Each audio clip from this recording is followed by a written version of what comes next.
What up? What up? What up? What up? Welcome. Hey man, we even do a mic check. Welcome, welcome, welcome. It always seems like that's the nerves of people. They get nervous. What's up? What's up? What's up? What's up? We at it. We at it. We at it. It's the 9 o'clock sports podcast with your coaches. Sidelines, underrated. Just let you know. Just let you know that if you ain't here to get in the game, keep your butt on the sideline. We want to let you know first. We are eating wings from Dewey Wings.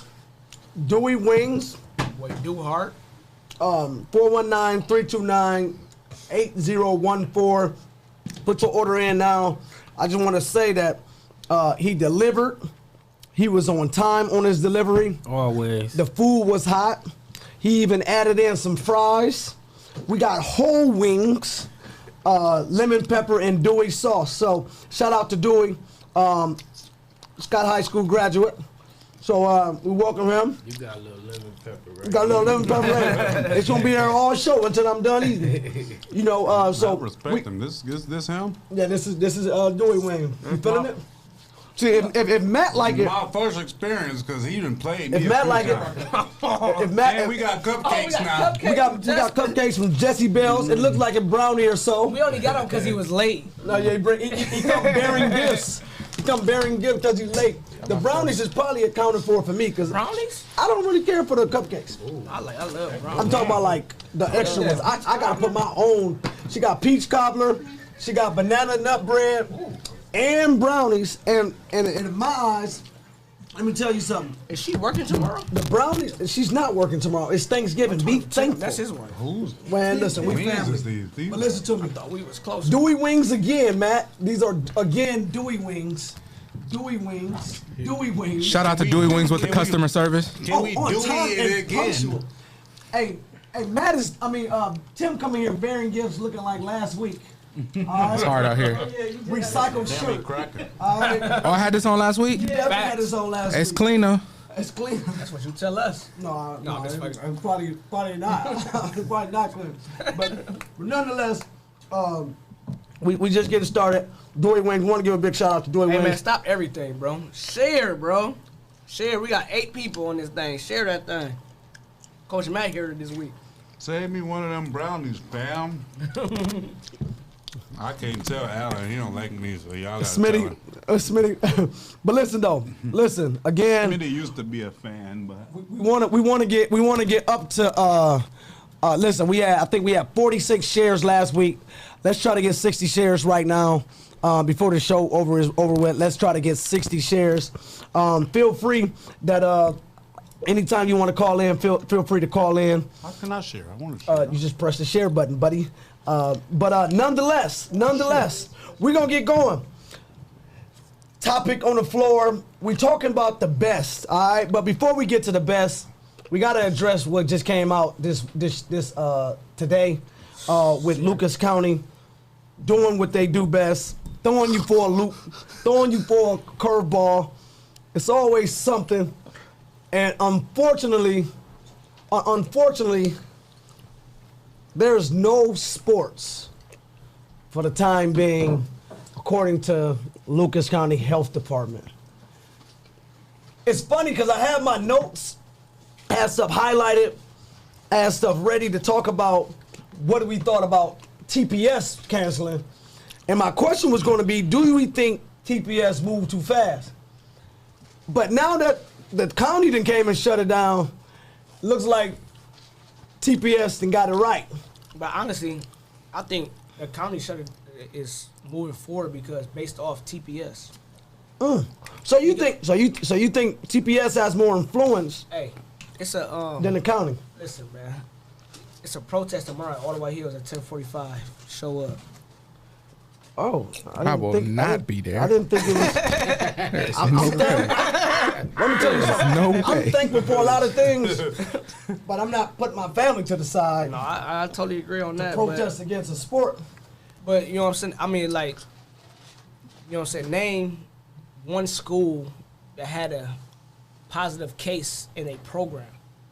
So why are we shutting down sports? Well, the first thing you gotta think about is like the fact that the basketball community, the players, boys and girls, make up a small percentage of the actual school population. So you can't just put them out there and say, hey, they can do this, but the other kids can't. Or just even kids that's involved in general, man. You gotta think about everybody. You gotta think about those teachers. You gotta think about everybody that's on the front line. Speaking of teachers, right? One particular school had 9 teachers that went down in the same week. Now, teachers are also coaches. Teachers are also administrators. So we talk about these same people that's at the games. So it's much bigger than that. But it brings me to percentages that I wanted to talk to y'all about. Like, so the district, I mean, the whole state had did basically a poll, a survey. It's 1,400 people that did this survey: administrators, athletic directors, and those who are hired, principals, and all those people. Here's the breakdown: 57%, which is 826 people, voted yes that we should play sports as planned. 11%, which is 155 total people, said suspend all winter sports and begin once the conditions change. 33%, 483 people said suspend all winter sports and begin in January. We all know that the holidays come around, and it's like family gatherings that people have been doing for ages, that they're not going to not go around their loved ones. Mm-hmm. So for them to suspend it, I think is probably like the best thing to do. That's why I say it kind of got it right. You know what I'm saying? Here's the other thing. On my way here, I passed the bar. I ain't gonna say the name. It was packed. Right? People want to play, but they don't want to sacrifice. Right? People want basketball. They want normal, but you ain't willing to sacrifice for normal. So I don't really care what people talking about. I don't care what those 484 people talking about, because I literally just rode by the bar. The parking lot was packed. It wasn't like people were like, you know what? We want to play. Regular numbers. We want to play, so we ain't gonna go out. 15%. Right? We want to play, so we ain't gonna go around our family for Thanksgiving. So Matt Moan, to talk about a protest that's coming up, right? Like, what would be the end goal of the protest? What would you say is the end goal of the protest? I think the end goal is just to push back the date. I mean, like right now it's January 11th, and obviously everybody want to play, and we can get into all the stipulations of why not, how long, and all that, but I think the thing with the stipulation, because now it was just TPS, but now that it's everybody, now we all on the same page. Because they wasn't protesting, it was TPS. No, I'm talking about the other people. In the summer, the other people wasn't talking about let's have a protest. In the summer, when it was this program, that league, and this league, being able to have the gym, and this league not, nobody really thought about TPS. Listen, nobody even cared. But now that it's everybody, let's come together. They want us to come together. Ain't that so? No, I'm not about to get into if I'm going to join or not and all that, but obviously as a coach, I want to be involved in the protest. I want to have a season and all that, but it's bigger than that. 6 months, and I've had, or whatever, me, Craig, whoever, we've had 1 or 2 months. That's deep. We haven't been able to do nothing, so. I don't want to be the guy. Oh, let's even the playing field and all that, because I think everybody should be playing. Because obviously the kids are getting penalized the most, but it's a sensitive topic. I speak from a place of privilege because I've already played a game. Yeah. And shout out to Timmy played his first game. We lost. Took an L, but I'm gonna say this though. I didn't know you played. He played last night. Let me tell you, he was way more composed. He was way more composed than I was my first game coaching.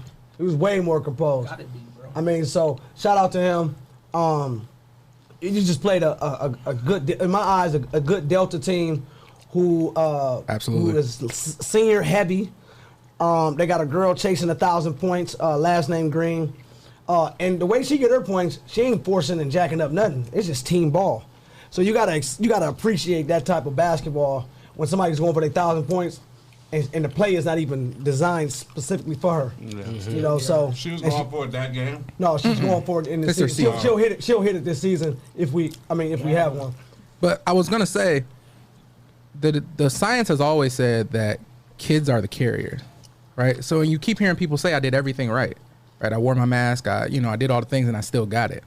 So what if the idea is that our kids being around kids, because kids can have it and be asymptomatic. They're much more likely for a teenager to be asymptomatic.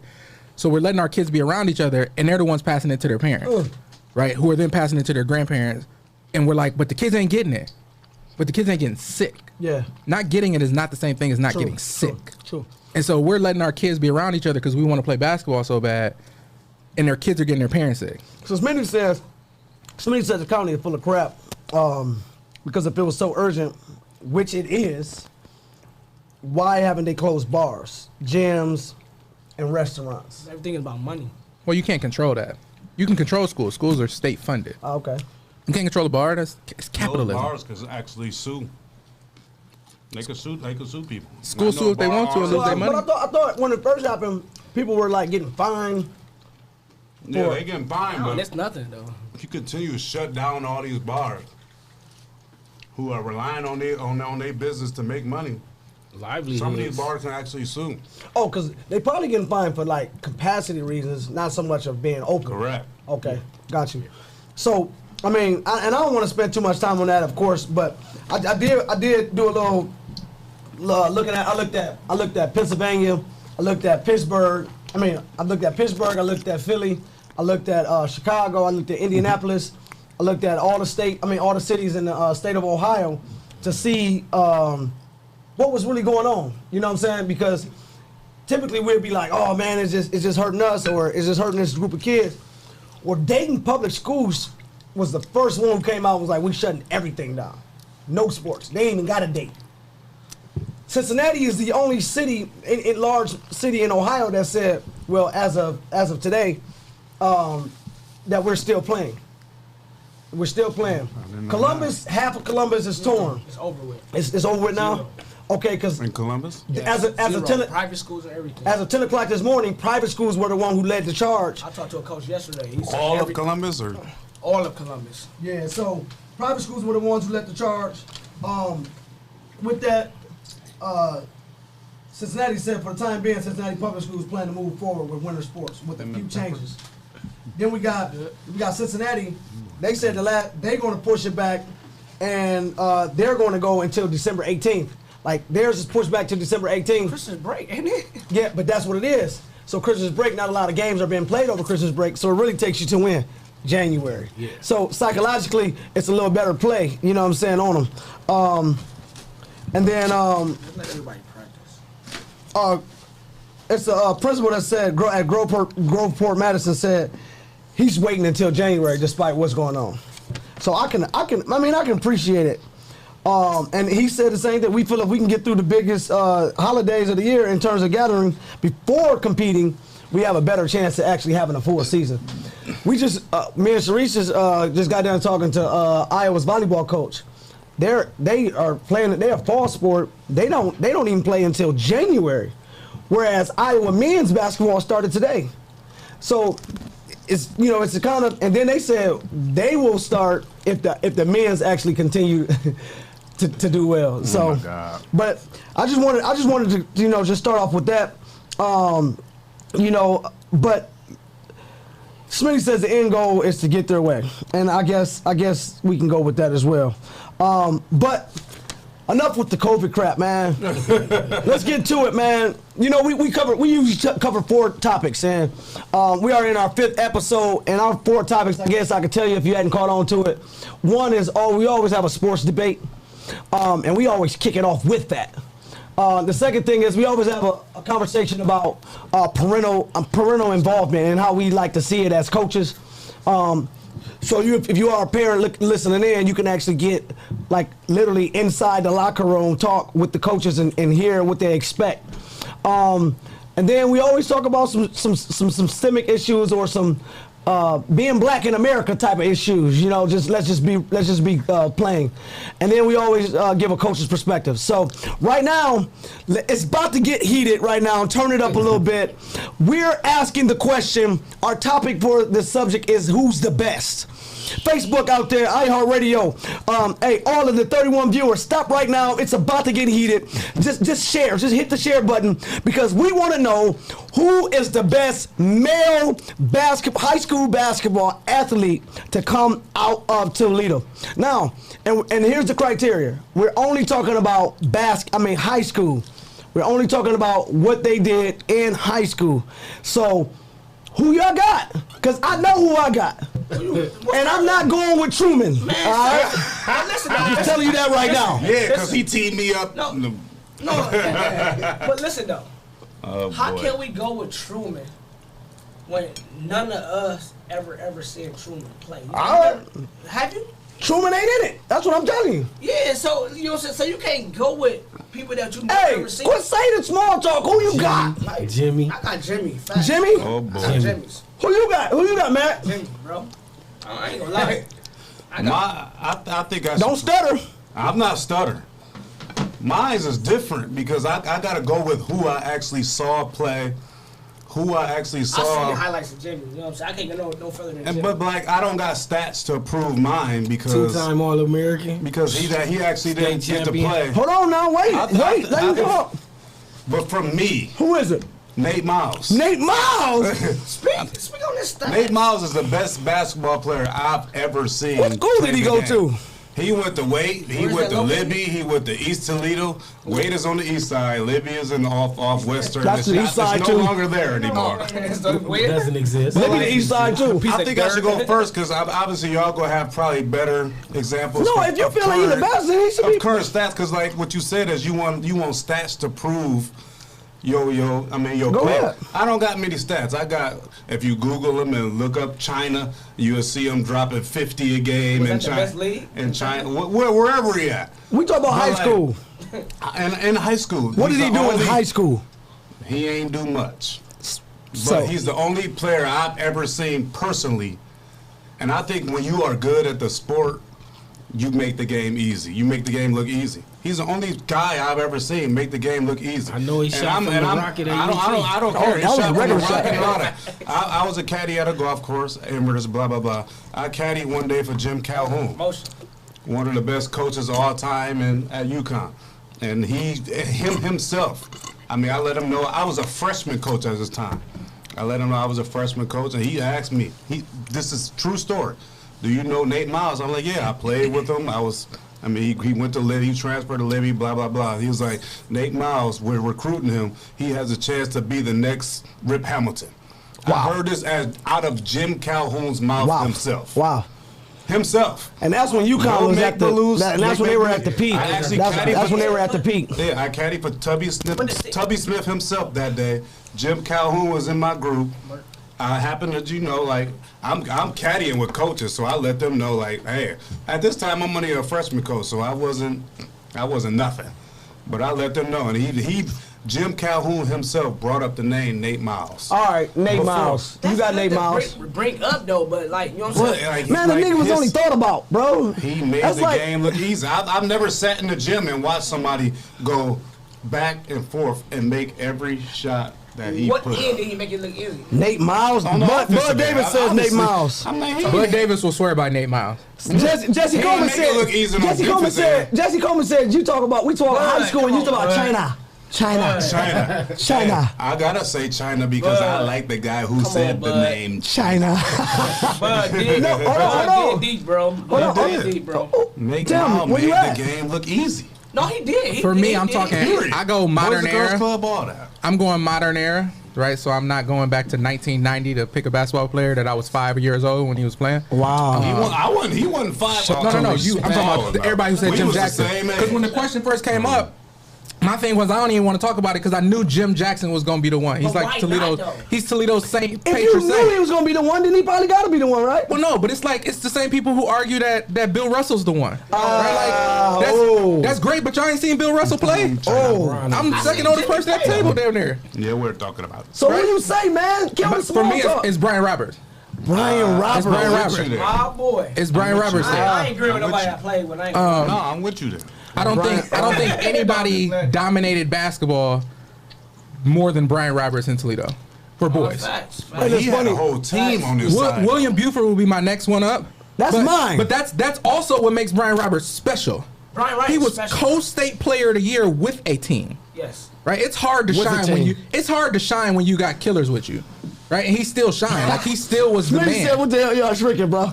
Well, cause Smitty older. Yeah, right. Smitty gonna go with that Jim Jackson, them dudes that they love. Like, and I get that. He comes from a different era though.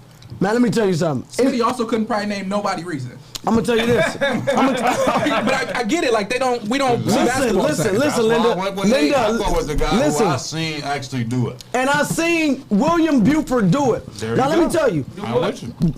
Wait, McDonald's All-American, Jordan All-American, Ohio State recruited, averaged a ton of points. Averaged, I think it's his junior year he averaged more points than his senior year. 2,000 points in his career. 2,000, 2,200. Actually, Who's in front of He him? got 2,059. 2,059. Who's in front of him? Debate. Who's in front of him? Wait. Oh, but listen to me. But listen. I'm sitting here. William, I just William had to Buford give played Nate some against credit. William Buford played against guys who are still in the league right now. Put up points. No, I'm just saying. He put up points against these guys. make it- William did he make it Buford to the never been shut down. Did he make it to the league? Are we talking about high school or what he did to the league? I'm just saying. Been shut down. All right. I'm just saying. And so since before we talk about the league, we talk about William Buford, who averaged double figures since he stepped foot on Ohio State's campus. I thought we were talking about high school. No, you talk about the league, so I'm gonna go one down. Oh, now it's flipping. But who'd you say? Jimmy. Jimmy. And why you say Jimmy? Jimmy, state champion. You know what I mean? He dominated for 4 years in high school. His numbers. William Buford dominated for 4 years in high school. Two-time Mr. Basketball. Two-time Mr. Basketball. Oh, you talking about Jimmy? All-American. Cool. Obviously, we didn't hear Craig's pick, so go ahead, Craig. He already You started got saying it. No, it's Jimmy. He said it He first. agree with me. But I'm gonna tell you, bro. He got the accolades to say Listen though, his. I'm not knocking nobody from Toledo. Let Craig say all the. Go ahead. Two-time first team. I mean, national first team twice. Bro, National. so y'all telling me Jackson, William Buford, Brian Roberts, William Sean Bu- Coleman, Nate Mall. These are my guys in the top 5. Thank you, Jesse we ain't talking about Coleman. top 5. We talking about the best. Oh well. For me, it's My William guy in the Buford. top 5 for somebody who didn't actually make it. For me, it's William How Buford. can I be? Well, let's just He look, was well, the mo- hold on. With all due respect, Think Nate of a- Miles, think of an NBA you are a player who baller. I hope would've you been still the in China guy. doing what you're doing. How much did he average in high school, Matt? You can't even tell He me. don't have an average in high school because he played at different schools. But if he Who, did, Nate? Nate, he played at not He one went to- school he for 2 went to years. High Wavy. school? In He high went to school. Wade. He was over there. He never But played the for most Wade, though. upside, keep it real. He never Come on played now. for Wade, What you bro. mean upside? I don't like He's talking never about played potential. Come on Facts. Bro, he never played for All Wade. right, thank. I hate to skip to the fucking. Talk, bro. Pass, bro. Bam, bam, ba, I hate to skip to dam. the overseas, but did you check out his stats? In All right. So, overseas? all right, Tell me. bro, He Jimmy. ain't got Jimmy. Jimmy- all right. Jimmy Jimmy's played ahead in of the him. league for 14 years All right. and averaged double figures. Hey, he I'm did. not He talking put about in, the Nate. almost 15 Jimmy's ahead points of him. and almost a But double everybody double. else y'all name who My got little better cousin, stats Ed than Nate Henderson. overseas. At Henderson. 0. Wait. 27. I'm about to say if you want. No. If you wait. If you, 27. I like in the, that. That's what I do. 27 in the league. Nate didn't do that in city league. I'm talking. Nate 27. didn't I'm play talking in about college. overseas. They averaging 50, 40. In what league overseas? That's 1,000 leagues. Okay, all right, So then. let's be No, let's you be moving- clear. You China. vouching for him. You Let's be vouching clear for him. though. China. Nate Miles is the only player in Toledo that we always have to say, if he would have been. Man, we don't want If to he do no would've- ifs though, bro. It's I know, but I'm 1,000 saying that. But I've heard a million I like things the about ifs. Nate. Right? I've I'm heard sorry. all great things about Nate, but all of them start with if Nate would have had, if Nate Most could have of the if, did, ands, or buts, if so Nate I'm would have been rolling at. if Nate would have made it too, and I don't know Nate, I ain't knocking him, but I'm saying like even Jim Calhoun told me himself. I hate to go back to that. You can't. He said Nate would have been the next great. Would have been cool. Listen, but we're still talking about. We're only talking about high school. We're only talking about high school, bro. Guy's out. Sorry, Nate, you're out. Potential. He don't even have career. Did he have a career 1,000 points? No, he's out. Did he have a career 1,000 points? He's out. Next. If you don't produce, it don't mean nothing. It's either gonna be William Buford. Did he even have 1,000? He's out. No, he did not have 1,000. It's either gonna be William Buford or Not Nate. He's out. I took a good. Hey man, Hen Dog, man. Where my boy Hen Dog at? Cool. Wait. No. All right, we're not having no debate right now. The question is, that's who you using for the bet? So that's it. We ain't giving shouts out. All right. We ain't giving shout out. It's a lot of shout outs we can give. We shout out Ramon McBrayer, right? But we ain't doing shout-outs, all right? For me, it's Ohio co-player of the year in the modern era. Alan, that Nate was the next. Smitty said F what Calhoun said. Straight out of that cat's mouth. Hall of Famer. Was good. I'm sorry. But now what's it now? You gotta listen to a Hall of Famer. All right, so Jimmy is here, right? Jimmy can be. We can give Jimmy. Who's been with the Hall of Famer on the golf course? What about girls basketball? Oh boy. Well, we didn't even finish this one yet. It's Jimmy, Mom. What are you talking about? What else you want to talk about? Jimmy with a Nate. Nate's a close fifth.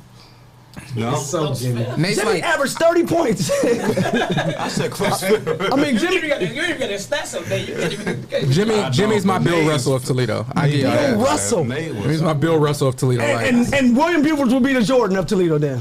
Dang. No. So who is LeBron? Who's LeBron? No Nigel, no Vito. Mark Loving. No Loving. Hey, but y'all never liked Chris Polis, man. He's on the same page of Nate. So who's better?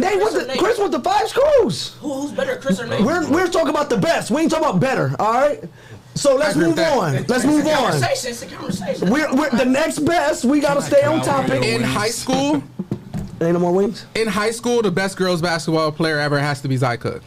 She has 2 state championships, and that's where it ends. Man, you smoking a lot of drugs. I mean, you got 2 gold medals too. Man, 2 gold medals, 2 state championships, and McDonald's All-American. But listen, we go high school, right? So we ain't we go high school. WNBA. No. All right, so I don't have no say so here. In our era. What's our era? Wait, let's start here. What's our era? Because I'm gonna say 97 to now. That's 23 years. I was about to say 95.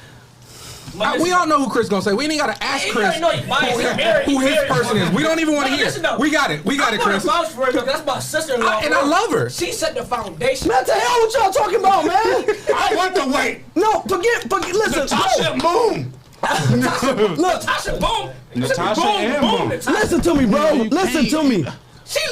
She made Natasha come, bro. When Natasha was made it to the stage. Bro, let me say this. Yeah, she was there. Did y'all look? No knock on Sharice's team, but did you see Sharice's basketball team? They don't even know who was on there. That's like Brooklyn. LeBron. Right. They won't even know that team. You get what I'm saying? You can't even name a person from her team. It was my golfers. I coached the girls' golf team. She led. She broke the school record in scoring. Watch this. Look, watch this. On top of that, right? McDonald's All-American nominee. All right. What else do I need to do? She's the only player in the city of Toledo, both boys and girls. All right. And now you can fact check this if you want to. The only player in the city of Toledo, both boys and girls, who literally has 3 city championships and 3 isolated player of the years. And that's when the city had all the schools in there. Listen, so for that though, you know what I'm saying? She went on top of that, she had to go. Oh, I ain't finished. I'll let you know. I'll tap the bell when I'm finished. On top of that, on top of that, look, cause I ain't letting it down. That's his wife, y'all. That's his wife. It's my wife, but she was a damn good basketball player before she was my wife. But let me tell you this. This guy. On top of that, like if y'all can argue this, like every game that she had to go, that she had to play, they were at her neck. Bruh, I love Zai Cook. I love her game. This is not a debate on if Zai is good or not. Everybody know Zai is great. Zai is the most athletic player, women's basketball player that come through here. But what I will say is this. Zai had a game. I'm done. Man, one time Zai had a game and said, they said, who'd y'all play? She said, I don't even know. It was an hour after the game. You know what that means? She disowned everybody. No, man, that means that she didn't even have to be focused for games because there wasn't no competition. Sharice had competition every night. You had, that's why you had Notre Dame, you had Central. And first of all, she was like the first City League team to beat Central in years. I was there and I got an argument with somebody over that. Look, listen though, you know what I'm saying? I think that's why I say somebody missed a free throw that game. Like the girls basketball. We ain't talk about foundation. We talk about the damn best. Who's the best? Listen though, because who's the best? Her freshman year, lost to Central. What was it, like 100 or something? No, she ain't never lost to Central. She got to get your facts. Who is the best, Mo? Who the best? The best Jazz is the Davis. two-time gold medalist, two-time state champ. Listen, Sharice played in the era where Toledo was amazing. Ohio State Player of the Year, Sharice Eulis. Sure. Keep going. I don't knock Sharice Eulis. I love Sharice Eulis. Without Instagram, without Twitter. Let's be clear, you're biased. Let's be clear, you're biased. Without overtime. That's why you're screaming in the mic. I'm always about to take my headphones off. You're biased. You got Lions hat on, you a Dallas fan for what? Right. You ain't loyal to nothing. Man, you got on Tommy Hilfiger. He's a complete racist. Man, we'll take it Wait till we get to Black Lives. back to the 90s. I'm out of that. Stay with that. Go ahead, But Tim. if we use the same criteria for boys as we did for girls, then it has to be Zai Cook. Right? She won back-to-back state championships. And truthfully, y'all don't know nobody on Zai team. We're girls coaches, so we know, but these dudes don't know nobody else on Zai team. They can't name one other person, which is the same criteria you use. What's her name? Madison Rowe Davis. How will you do that? Zai played with some hounds in her 4 You years. say y'all girl coaches, you see y'all would know. We don't know. We call them I hounds. don't have a clue. We call them hounds. Only one I know is Madison. Beecham? Beecham? Yeah. Who's that? Toledo? No, one of the girls at Ohio State. Ohio State. Oh, she transferred. Oh, she's a grad transfer. Yeah. Her freshman and sophomore year, when she wasn't winning, when they weren't winning, she did play with some What you mean hounds. wasn't winning? They always No, was they were always winning. there. She was there with them. Not 4 years. No, that's what I said. Her first 2 years, she was with some hounds. But when she started winning, it was when she was carrying a team.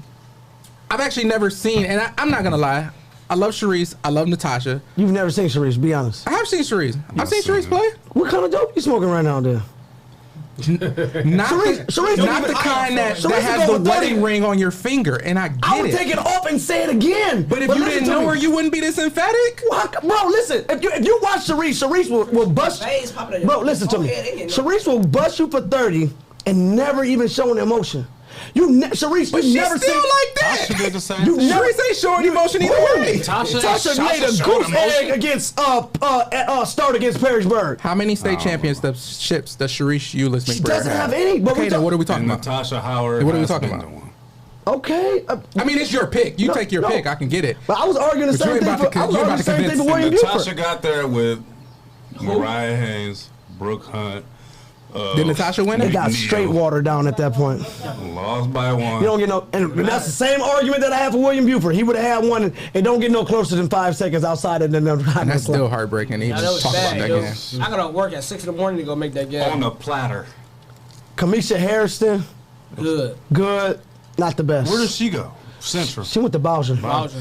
Was that after or before Jazz That was Davis? before. Jazz Davis was Kamisha good. graduated in 2001. Jazz was good. The more we talk As about I it, was though, in high school, watching Jazz was watching good. Jazz and watching Boom. Those are the two best guards I ever seen play. No, facts. if we're talking about Toledo, then it might be Sharice Eulis McBrayer. Come on, man. Sharice Eulis McBrayer. No, I she's want to make sure I Take out emphasize the McBrayer at this point. Jazz Fair enough. Davis And was Maureen. good too. She can have it, and I ain't never got to put it back Davis on. was good too. because the city was hard. That might have been one of the harder errors Bro, of balanced. let's just girls think about it, basketball. bro. Look, it was like a Who did Sharice play division. against? It was. I'm about to tell you, it was like a Division I player on every team that she played for. Central, Kay that girl- Octor, Notre that girl Dame, she played with at Patrice Amherst. Layler. She played against Amherst still. She was playing against Taylor Mingo. No, that you're not girl? Taylor Can we Mingo. Google Amherst. Amherst. The little Shay, regional whatever. Shay Shelby. She was Like good. so, like let's And not Sharice discredit. went toe-to-toe with her. Yeah, they were going. But I'm saying Toe-to-toe. they even went to Classic in the Country. Like Sharice and them was the first ones out of here going to Classic in the Country, man. Like they started that stuff. You get what I'm saying? When I'm talking Sharice about never took her team to the Final Four. Erica Haney was she couldn't. cold too. Be honest with you. So how can she be the best? I'm glad you asked that, but you still haven't said who your best is. You keep talking in circles about every topic. You don't want to let nobody talk right now. No, you talking about who's good. Who's good? You over talking everybody. Again, who's your best, Mo? Who's your best? And females? Who's your best, Mo? He got two mics on. He's worried. No, I'm not worried though. It's just Mo, I will not ostracize you as a brother. Let's go, man. Go ahead. I don't care about that. Go ahead. Let me think about it. He didn't do his homework. Come on, I did do my Erica Maybe Haney, Alex Trebek. was really good. Smitty, she's just right outside. She's outside the scope of my hair. He said who was rumored? Who was rumored? Jessica Minfield was also a hound. Jessica Minfield was absolutely a hound. Jessica Minfield was not a hound. She was not. She's not one of the greatest. Jessica Minfield was good. She was not a hound. Steve Failer was good. And I don't care if you went to Central. Boy, you crazy. The last hound who left there Jessica Minfield was a dog. She was. was Erica Haney. No. The old girl before that. I mean, after that. Boy. The old girl after that, though. Old girl. There's a lot of girls after that. No. Let's not talk. Big Mouse. Listen. Before we get into all this city league stuff, when I was in high school, they blew everybody in the city league out 100 to 30 7. straight shots in a row. So I've never So who was seen their best that player? before. Who? Centrals? When I was there, it was Kelly Helby. Kelly. Kelly Helby was good. Kelly Helby was good. Kelly Helby was good. It's tough. But No, I- Kate I ain't gonna Octor went to Bowling I remember Green. that, too. I Like really love Sharice, Sharice like Perry. literally they were playing against D1 players like all day. And Scott had at least like 4 or 5 girls that went to college. Basketball. College to D1. No, I'm just saying, like real life college basketball players. What I'm saying is, night in and night out, you were probably guaranteed to have some competition. Whereas it was Zai for. Hey, Smitty said you filibustering, bro. How and where? He said because I said damn near every game, and I ain't have a Division I player for Woolworth. So she started at Michigan for 3 No, years. filibustering is where you like talk so that nobody else can get their word in and get a vote in. That's what Smitty said. Oh, well, go ahead then. Greg, go ahead. No, I like Sharice. I ain't gonna lie, though. Tell She her. was my favorite. That's what I'm saying, bro. I ain't gonna lie. I ain't gonna lie, First he though. called them females on air. I ain't gonna lie though. I ain't gonna lie though, you know what I'm saying? Just because I just like from her just changing the whole weight, like you know what I'm saying, putting weight on the mat. She You know, that's what started I it always off said changing from the the jump weight though. program, You know what I'm though. saying? Like she the foundation For sure. of this new basketball era, And brought bro. Anidra in to jump I'm- on she board. is, bro. Like, Natasha you know what I'm saying? She jumped was really on board. good. She was the Bro, she was, leader to she was change the really weight good. program. And she didn't have to average 30 to dominate the game. That's the thing about her though. You know what I'm She saying? shoulda. She didn't have to. She should have. She didn't have to. For what? She didn't have to. She didn't have Brought to. her one step closer to Columbus. She made it to Who you regionals, got? and they probably would have made it if she don't tear if her co-star don't tear. Well, I wouldn't say co-star. Her supporting cast don't tear ACL. Craig ain't answered yet. Now he been sitting here quiet. Like, who you got? Just one. 'Cause you I got gotta 5 go with fingers. Zion. I mean, 2 state championships, 2 gold medals in high school. How many points you got? 2,000? Over 2,000? This is well over. Yeah, she had 2,000. Well over. tough. She had Against 2,000. 2000 She had two. junior year. No. She had I like 2,000. Chris' comment against who? Look, bro. The Water. Bro, She went she deep played. into the playoffs She got every year. 2,000 points on in a high running school. clock. Against the watered down. Running clock. And they Nobody did, ever and they played the fourth. stayed in the damn game the whole damn game.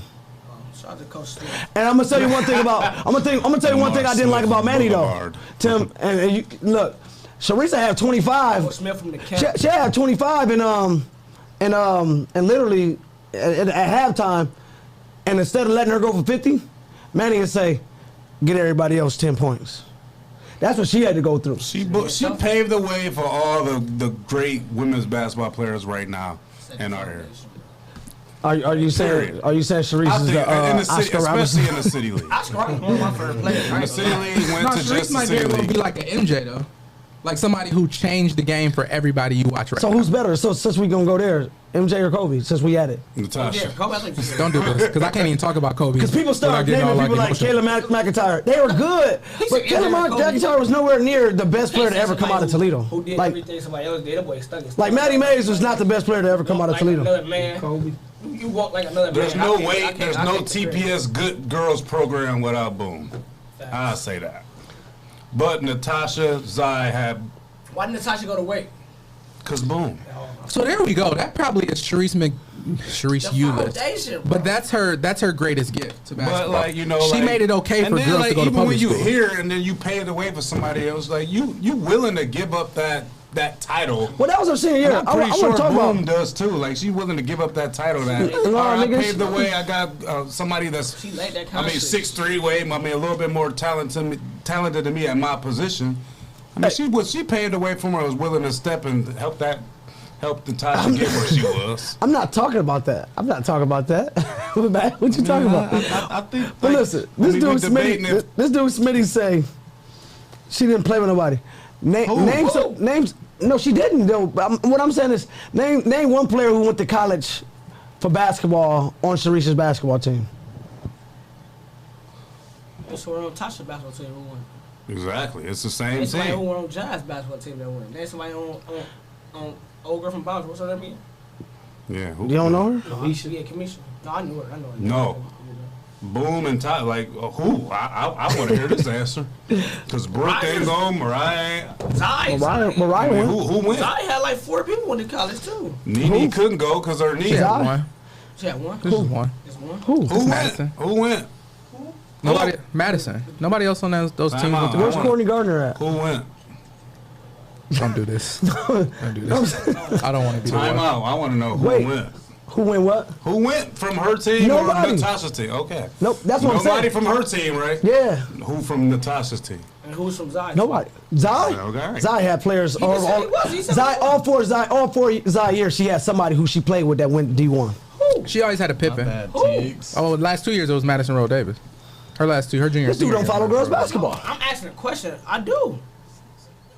I just want to hear y'all answer. That's all. You used to say she played with Beecham. I'm just asking. Did you just say- Her first year, she had Beecham, Okay, Petty, I'm just- Johnson. Petty went to Cincinnati.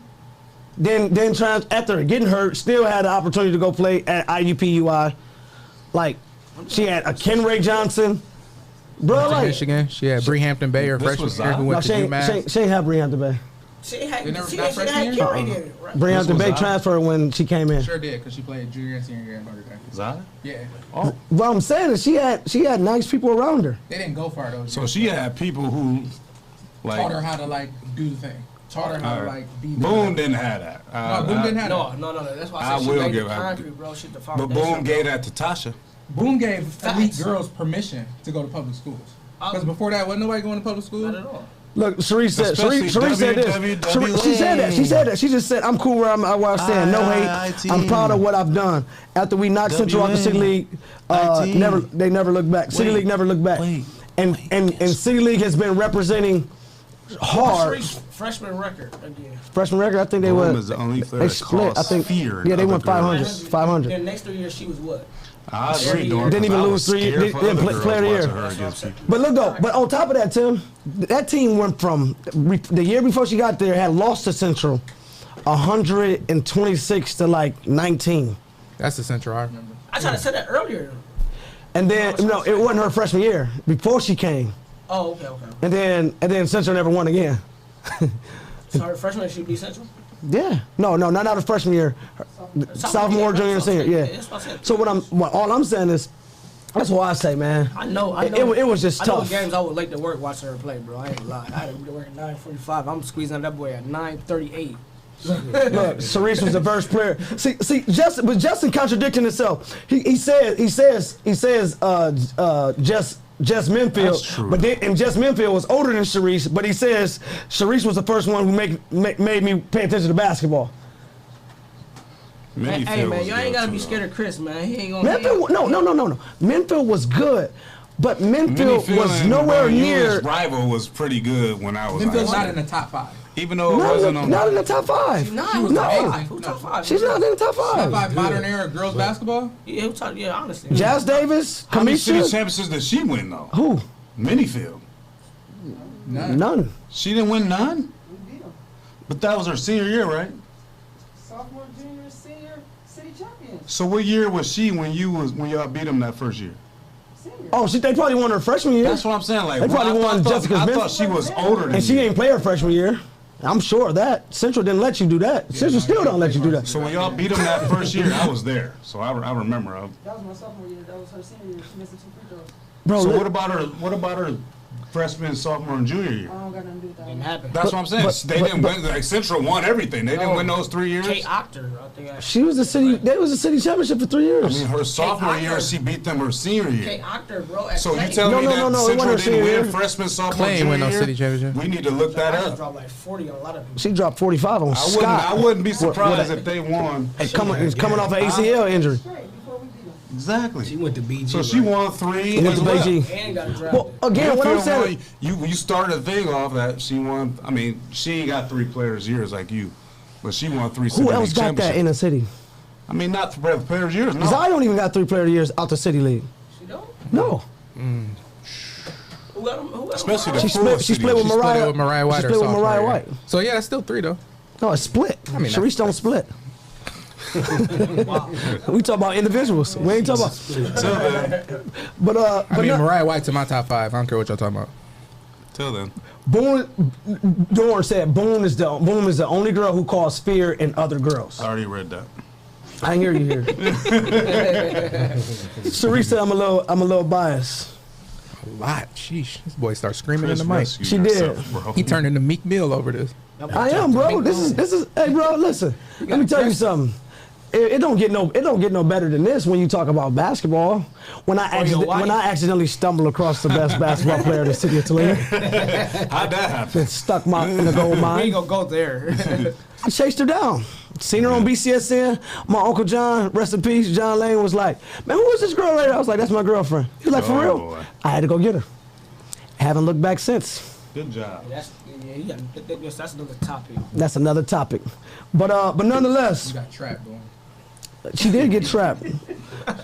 By Chris McBrail. Straight thought she was going to the league, huh? I thought I was gonna be a house husband of Toledo. By a dude in 3XL Carhartt. Oh, She thought I had money. you lost. She thought I had the money.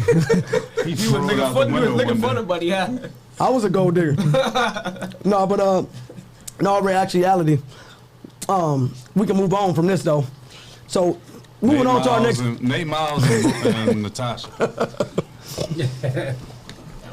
All right, people y'all, don't- y'all ain't gonna say y'all too? People don't know this though. People Nate don't. Miles and Natasha.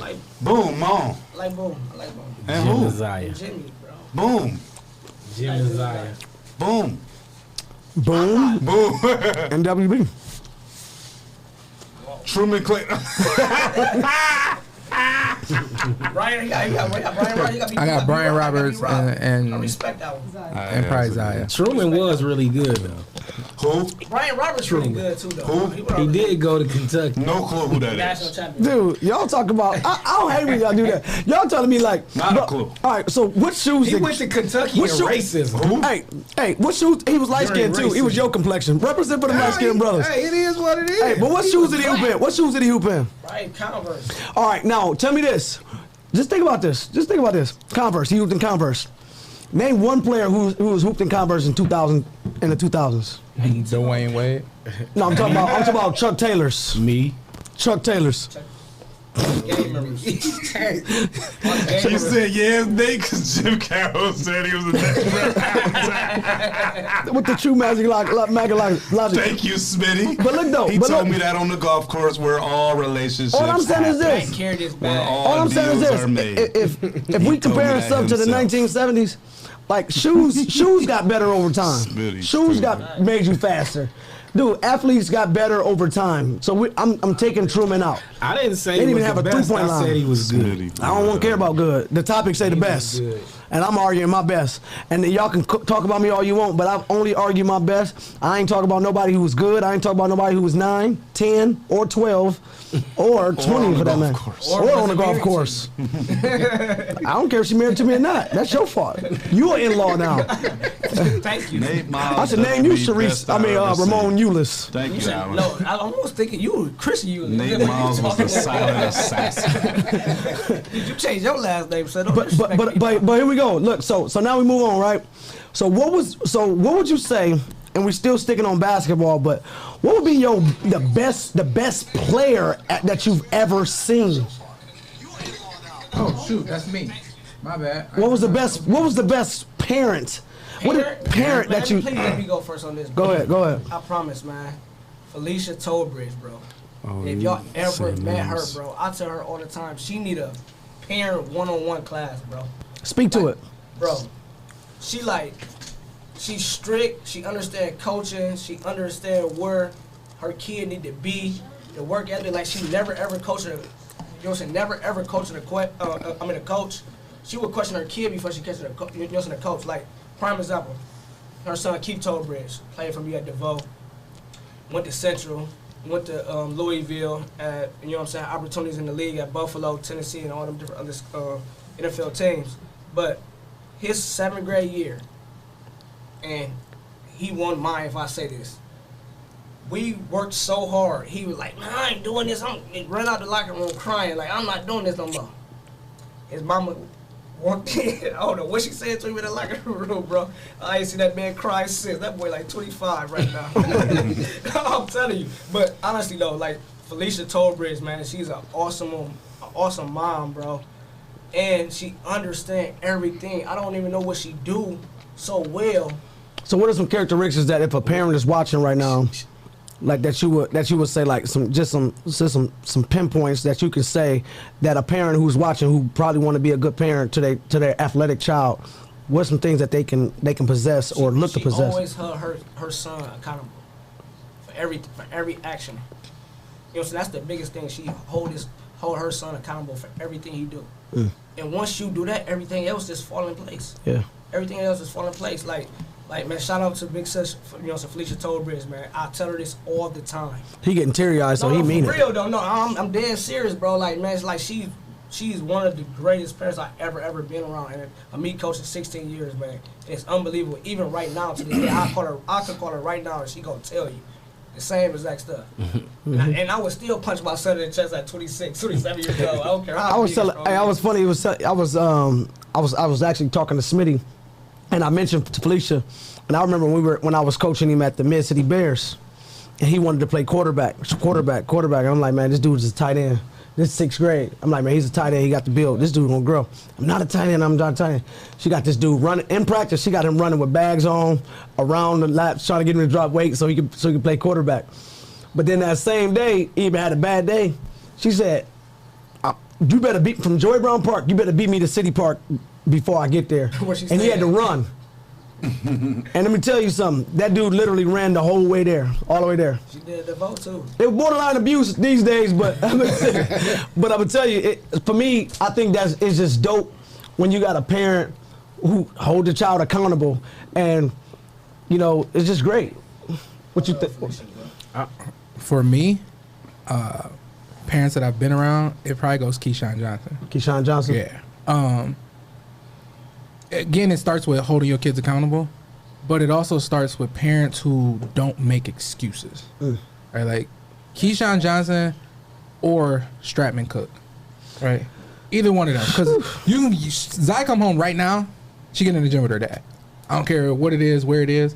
But for me personally, like somebody I've seen do it time and time again, it'd be Keyshawn Johnson. And Keyshawn told me like a few weeks ago, hey man, I ain't got time for this Sunday. He wasting my time. He don't make no excuses like, for his kid. He wasting my time. I'm not about to come and watch this, bro. You wasting my time. You know, so I agree with you. It's tough when you're around it because most of us are like, I love my kid so much, like I just want him to. Keyshawn ain't cut like that. Like it's like, listen, you are who you are. I love you, but when we talk about sports, it's canceled, right? It's canceled. I never forget. Rogers was in like regional semis at Perrysburg. Might have been district finals at Perrysburg, and his oldest daughter was warming up. She was warming up, but she was being lazy. Like she was just and like dude went off. We're talking warm ups. Like it's just warm up. Like he went off, and I'm sitting there like, my God, is he talking to his kid? Like what am I supposed to say? Am I supposed to say something? Like, but I was like, I get it, right? Because now you see it. Now you see the fruits of it. But I imagine even Tobridge's mom. Like there were times where like she was talking to him in ways that were like made you uncomfortable. Yep. But there is no other way. Yeah. Right? You see it now. Yeah, you talk about that all the time. Yeah, and I tell it all the time. Like there's no other way. There's only one way to this thing. Like, and I even Craig has a kid who plays Division II sports. Like I'm sure there were times where you were like hard on your son, like in ways that would have made people around you uncomfortable. But they ain't no other way to do that. I ain't never met a soft parent who kid made it. I can't name one off the top of my head. Or find excuses in the kid. Yeah, What people you who find think? What you excuses think, for their Matt? kids.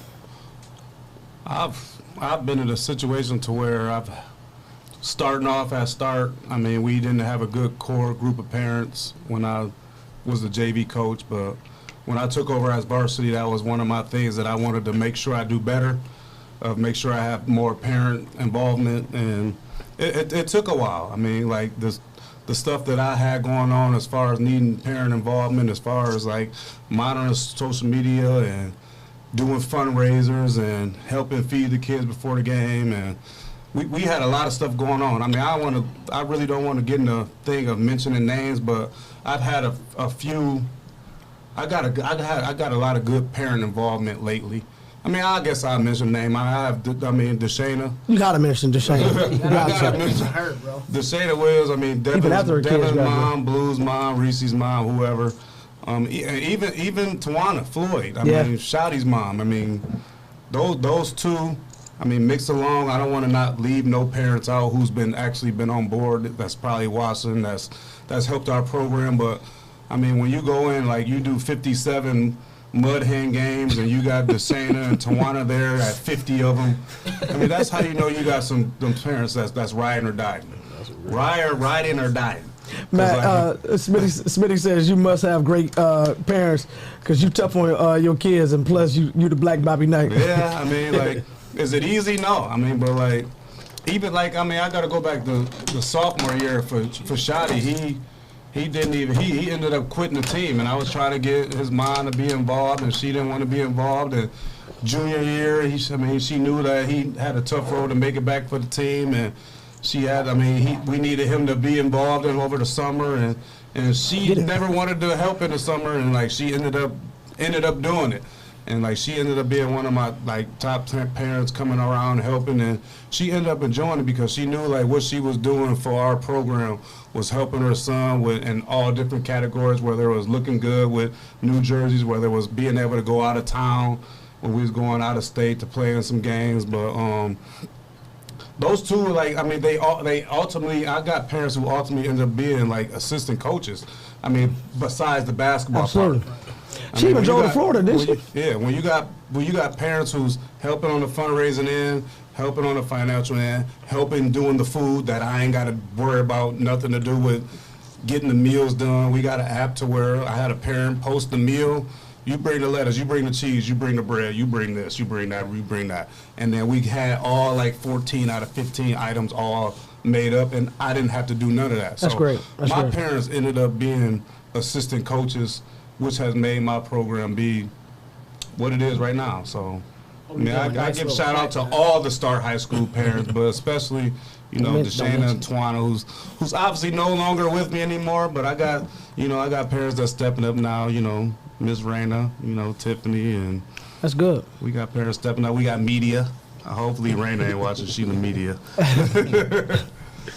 I think when we got the question, I thought about it, and I thought about all the good families and people that I met. But to be honest, the best parent is me. Okay. My boy. You just Okay. Check it out. Oh.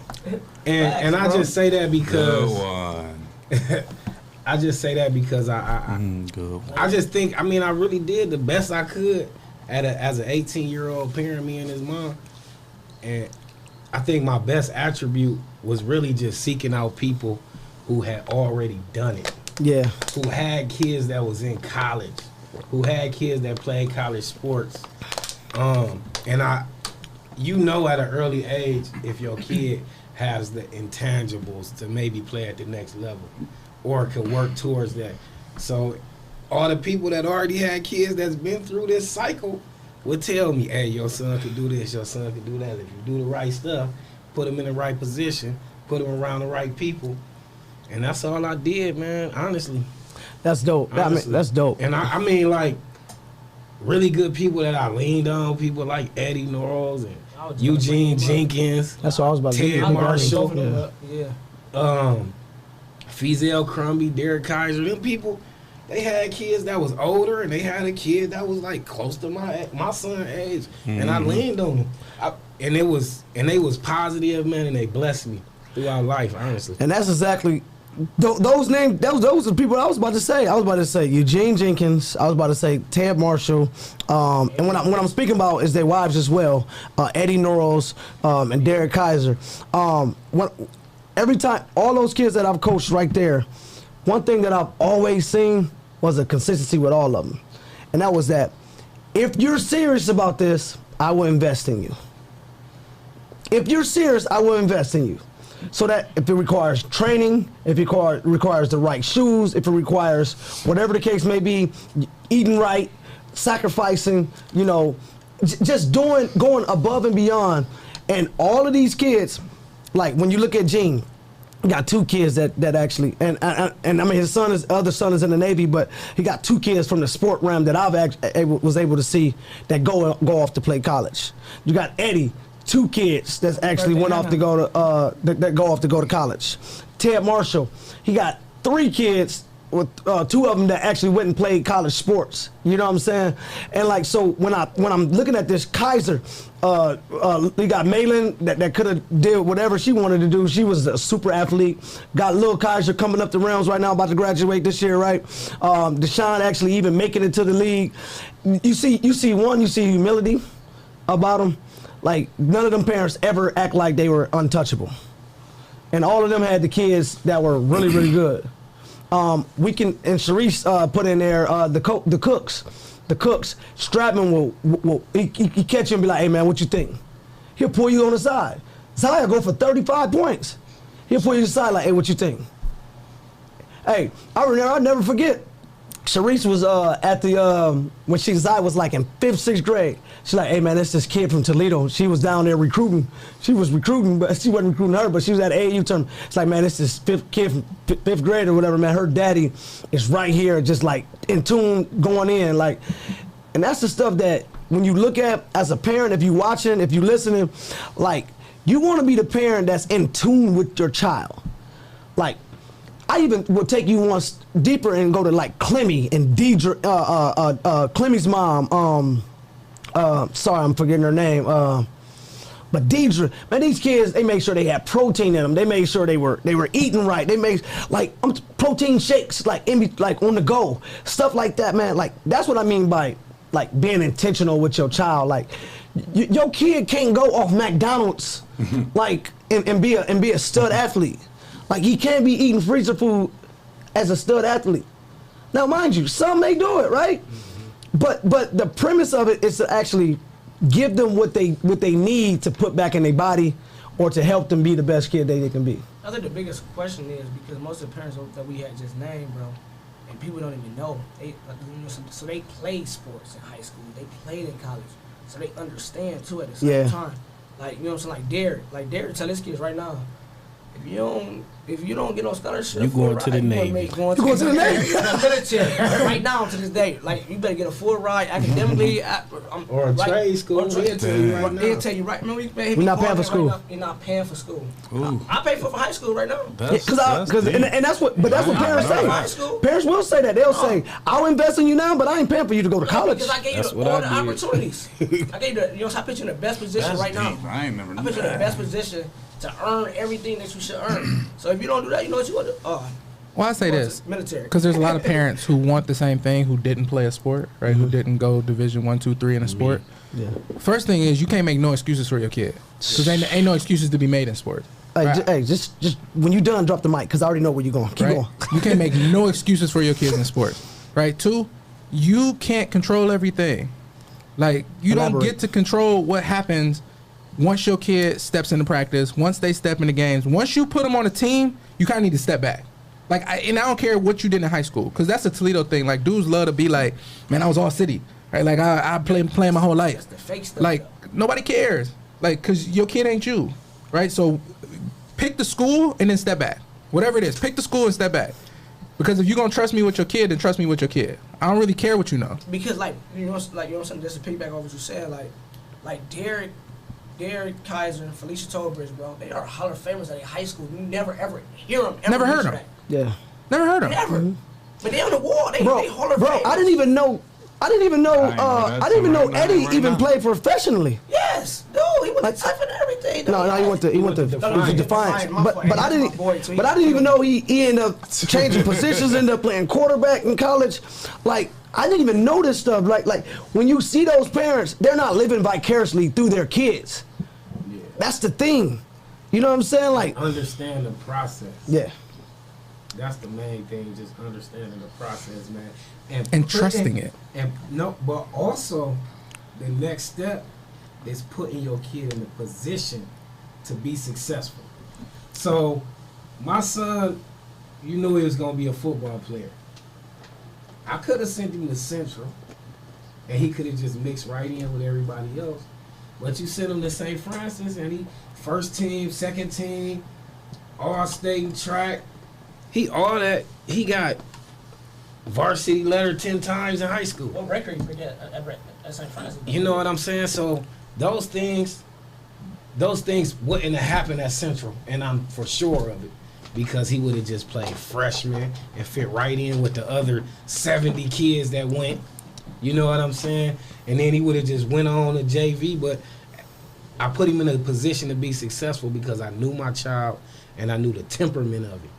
You know? That's good. I mean, and that's the main thing. Any parent out there that's listening and might have a kid that's coming up, putting them in the best position to be successful is key. What award did he win at St. Francis though? He like A bunch. Oh, he got athlete of his class. Of his class, bro. That's good. Yeah. I mean, but he got 10 varsity letters. Also, and be great academically. Your Oh, job, whoa. Without Thank you. question. let's talk about your job as a parent. My job as a coach is to produce on the floor, to develop them as athletes. But I can't do that if you don't do your job. And your second job after developing a good person is to develop a good student. I can't develop a good student, right? That's your job.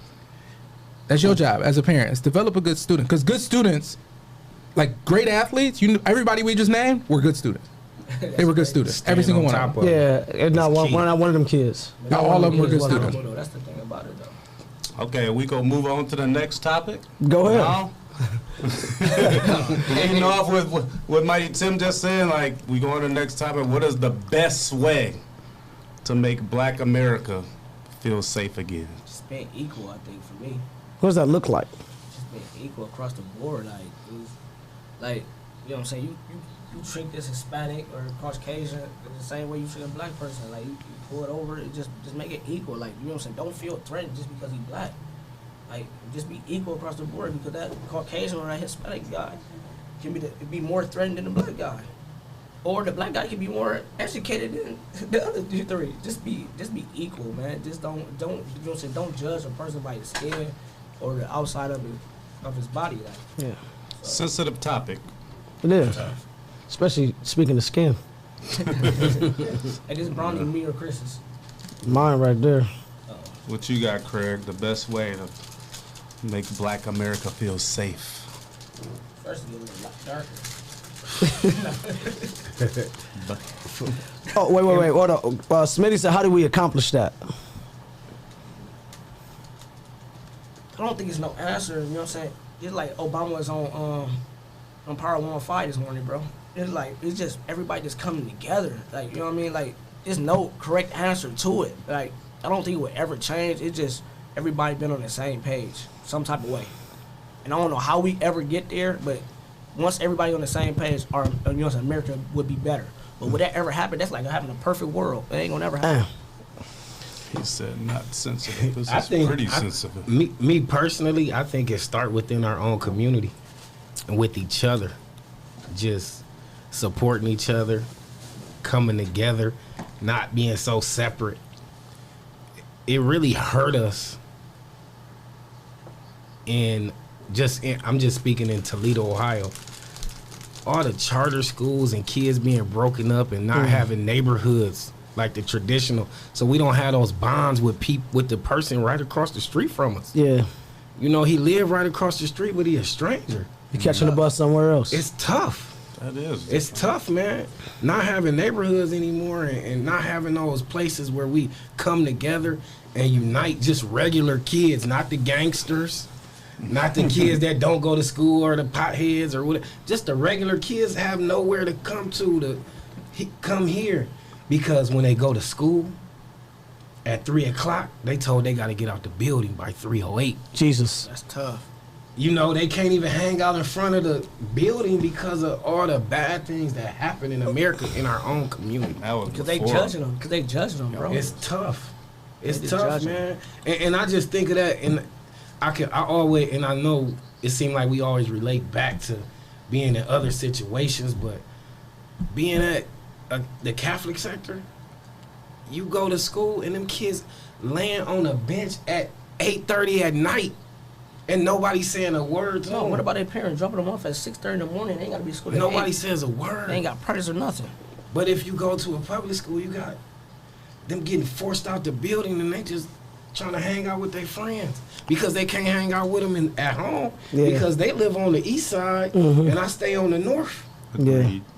Our community's got to come back together if you want any kind of change. But that's it though, right? Like, and I've talked about this before, because I give you $1 million right now. What's the first thing you probably gonna buy? Probably a house or A house. I It's gonna be a house. 70-inch TV. It's gonna be a house for. You just got one. Talk about wealth. So you must got your million. He got that, But he got that 2 weeks ago though. you gonna buy a house, right? Bill, man. Where you gonna buy your house at? Probably out in Macova. So you gonna take your kid, Macova right? or Moncova. You ain't even gonna go out there because you already know where it's at. Yeah, that too. You're trying to correct me, man. But that's it though, right? But that's it. Oh, We get House money. Hills or We something. get money and we move. Sylvania. I have a speech impediment. We've taken everything, all the structure. We've taken it from the black community, and then we like act like it's the black community's fault that it ain't got a whole bunch of structure. Like as soon as we get a little money, you get your first 5-figure job, like you get to making 50,000, and you out. You move out to Springfield. You start talking about you want your kids to go to Craig good Uncle school. say? Craig Uncle, man, you always got these movie quotes. I got my money and I was gone. Only one paid cash. Right, you move your kids to Sylvania. You want to go to Ottawa Hills. You want to get to Springfield, and that happens so much now Out that. there faking. And Craig said it at private schools. What you're talking about is kids with a lot of kids with a whole bunch of structure, right? They know your parents paying. You ain't about to go up in there and act a fool. Like I went to Central. It was $4,800 at the time, right? Jesus. But I lived down the street, like literally down the street. I walked to school every day, but I knew my parents were spending their last. Like we, you know, in a position though. I'm talking like, you know, I used to shower at my dad's and sleep at my mom's because one person had gas, one person had electricity, right? Like we were poor, but my mom was putting me in position, my bad, to be successful. But I also knew I was paying and wasn't no room for play. Like I was a poor student, I was a bad student, but I still knew like there was a line. Right, bad students, huh? Well, girls were why I was a bad student, because that's what I went to school for. But Didn't we all? it's sad. It's sad in hindsight. Don't do that, fellas. Don't do that. But we can't say that the black community. We want the black community to be safe, and also won't move next door to people who are black. I live in the hood. You know what's funny? Smitty says it's the black community fault because it's still a lot of black people in the hood, but we don't support each other like we used to, right? Like you couldn't go next door and be like, "Hey, let me get some brown sugar." And be like, it'd be on Facebook like, "Coming over here borrowing brown sugar." Yeah, but all the houses Broke. down too. You know what I'm saying? All the houses No, I'm just saying, but whoever you. So, but I would say this, like, I'll even take it a step further, and I don't sound really too deep, but my thing is, the civil rights movement for me was the gift and the curse. Like desegregation was the gift and the curse. Like, yeah, it was cool that we were fighting for equality or whatever, but the moment that happened, it speaks to what you're talking about. It speaks to what you're talking about, like no communities. Because now that I can go to a school, like my mom, she's the second youngest of 6. They sent her. She was going to Glenwood, and when desegregation came, they sent her to Ottawa River. Only one out of 6. So guess what? She was okay. She used to be okay with wearing hand-me-downs. She was okay with wearing, you know, the old shirt that her sister wore the year before. But because she's now there, she felt like she had to move herself up, and the mentality changed. Now you come home, you speaking a little different, you talking a little different, and now you losing the common bond because now we cracking on each other. But at the same token, she's at the same school that's calling her a porch monkey. So she's torn between a rock and a hard plate. Do I try to emulate these people, or do I try my best to stay with my hood, but be out here knowing I'm gonna get talked about? Because no matter what, I'm gonna get talked about. For me, I think if we can get back to the point of literally like both of what y'all said, is like getting back to the community. Getting back. Now, we speak about the charter schools, I mean, the charter and the Catholic schools, but at the same time, like, when I look at it, like, the public schools either isn't doing enough to keep us either. You know what I'm saying? Like, so it's kind of hard when we look at kids from an educational standpoint, and you say, like, man, all the high schools didn't have this letter grade for this long. Like, how could I argue that? Like, how could I argue that? And I was a fool for so long arguing that to parents. Like, no, I just come knowing I wanted to play basketball, but I'm like, the academics ain't that bad. But because in my mind, I'm like, if you a good parent, you know, the kid gonna succeed no matter what. But that's true, right? It is true, but I'm also lying to him. It's a risk. Yeah, I'm lying to him like it's not a risk that you not like. I got in trouble my first year as a Sky head coach. Because we had a group setting, and I used the word, and nobody knew what it was. So then I started doing daily words, and they wouldn't know. And I'm like, y'all not learning these words? I'm like, and then I start challenging them to speak like 7-word sentences. Like, if you gonna respond to me, you got to speak 7-word sentences. And so then finally they'll count it out. You know what I'm saying? Like, but my point is I was saying that I got in trouble for saying y'all being cheated. You're being cheated because you're not getting a quality education. And I would have never known that had I not moved to St. Louis. You know what I'm saying? And I've seen that. I've seen the different education. I've seen how you teach. Like when I lived in St. Louis, you didn't get homework. You didn't get homework after the lesson was taught. You got homework before the lesson. And then they checked and see if you did it. And then in class was talked about. That's a whole different model of learning, bro. Like, that's a total different model of learning. Because you know what I'm saying, in St. Louis, you went to was like a black community though. Yeah. It was like a deep black community where, you know what I'm saying, like basically like our Catholics, but it was a whole. Yeah, it was black. It was black, and it was a public school. Yep. I'll say this: TPS academically is sound, right? There's so much that TPS offers. It's not the academics; it's the influence. It's the things that you can get into that, if you're not from it, you can't recover from, right? It's the way that it influences you. And we've all coached in TPS, right? Like, we've all coached in TPS. Yeah. You've seen kids change, right? You've seen kids come in one way and leave a totally different way. But Tim, and not to say you can't be influenced everywhere.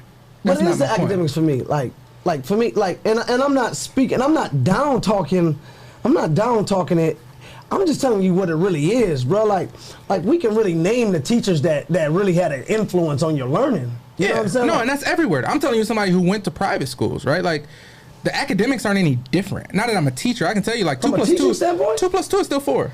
Right? And I'll also tell you, listen, I'll also tell you that TPS offers... That Common Core is a little different. TPS still offers more than any other school in this area. I get that. But you're talking about academics. But it's not the academics. But what I'm offering like is not... Said, like, you know what I'm saying, what people influencing, like, you know what I'm saying, like, these kids adapt to their environment. So if if the teacher is not challenging them, they're not going to challenge themselves. Well, there's a term. It's called conflicting interest.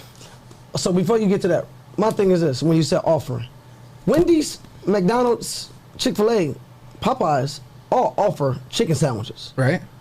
But the quality of the chicken is in the chicken.